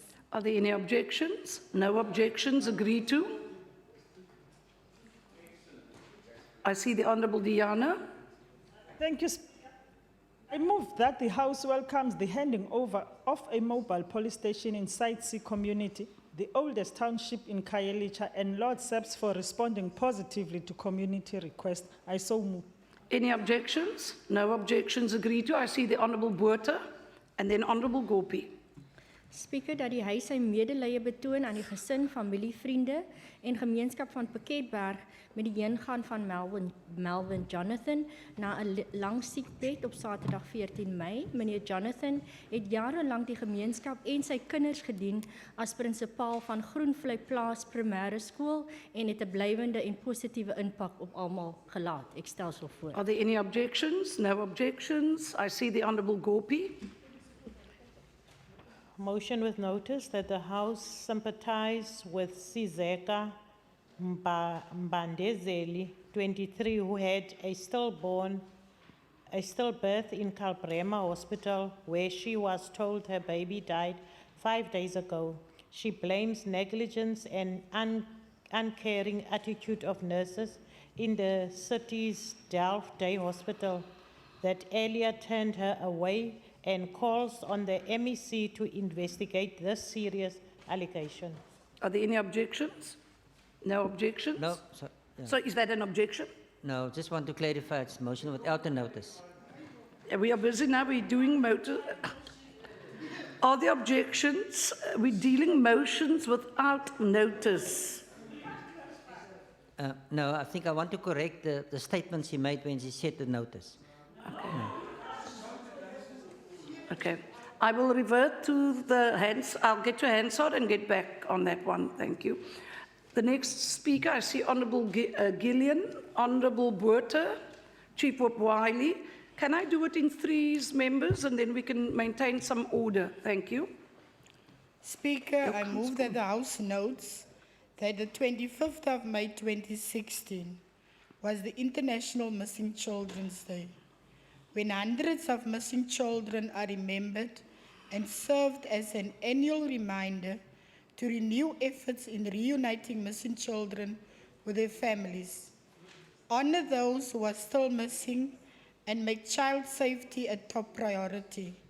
I call on the Western Cape government to renew its efforts of reuniting families with their missing children following the 175 children that were reported missing last year. Are there any objections to the motion? No objections. Agreed to. I see Honourable Buerta. Dankie Speaker, dat die huis sy medelee betoon met die gesin, familie en vriende van Anneliese Swarts en haar dogter Jalen Swarts wat hul lewens in 'n tragiese motorongeluk verloor het op 14 Mei in Porterville. Ek stel so voor. Are there any objections? No objections. Agree to. Chief Whip Wiley. Thank you, Speaker. I move that the House congratulate Law Hill Maritime Centre's Brian Inkpen on receiving the South African Maritime Industries Maestro Award. He has dedicated the past 19 years to promote advancement of specialized maritime education in South Africa. The Law Hill Centre is allied to Simonstown High School. Thank you. Are there any objections? No objections. Agree to. I see the Honourable Makaleni. Thank you, Speaker. I move that the House congratulates IX Cape Town under-19 soccer team for winning the Next Gen tournament in Amsterdam after beating Tottenham Hotspurs 2-0 in the finals, and commends the IX Cape Town Youth Academy on their strength and success in producing players of high quality. Any objections? No objections. Agree to. I see the Honourable Botha. Dankie Speaker, dat die huis sy medelee toon met die gesin, familie en vriende van Ricardo Carolus wat tragies sy lewe in 'n motorongeluk verloor het op Saterdag 14 Mei in Porterville. Ek stel so voor. No objections. Agree to. Honourable Davids, your turn. I apologise for overlooking you earlier. Thank you, Speaker. This is a very important motion. Motion without notice that the House congratulates POW athlete Rashwal Samai for his sterling performance at the IAAF Diamond League meeting in Rabat, where he long jumped 8.38 meters to equal the African all-comers record and his own personal best on Saturday, 22nd May 2016. And he is from our house. Are there any objections? No objections. Agreed to. The Honourable Botha, Chief Whip Wiley. First Honourable Botha. Dankie Speaker, dat die huis Ilam Groenewald gelukwens met haar aanstelling as 'n nuut verkose lid van die Suid-Afrikaanse Rugby-Unie se uitvoerende raad. Die Kaapse sportadministrateur sal die eerste vrou wees om in die raad te dien. Ek stel so voor. Are there any objections? There are no objections. Agreed to. Chief Whip Wiley. Ja, dankie Speaker, dat die huis die Branderooie, Sean Rice en Jasper Makke albei van Foeshoek gelukwens met hulle vertoning in Molokai wedren oor 54 km in Hawaii op Sondag 29 Mei.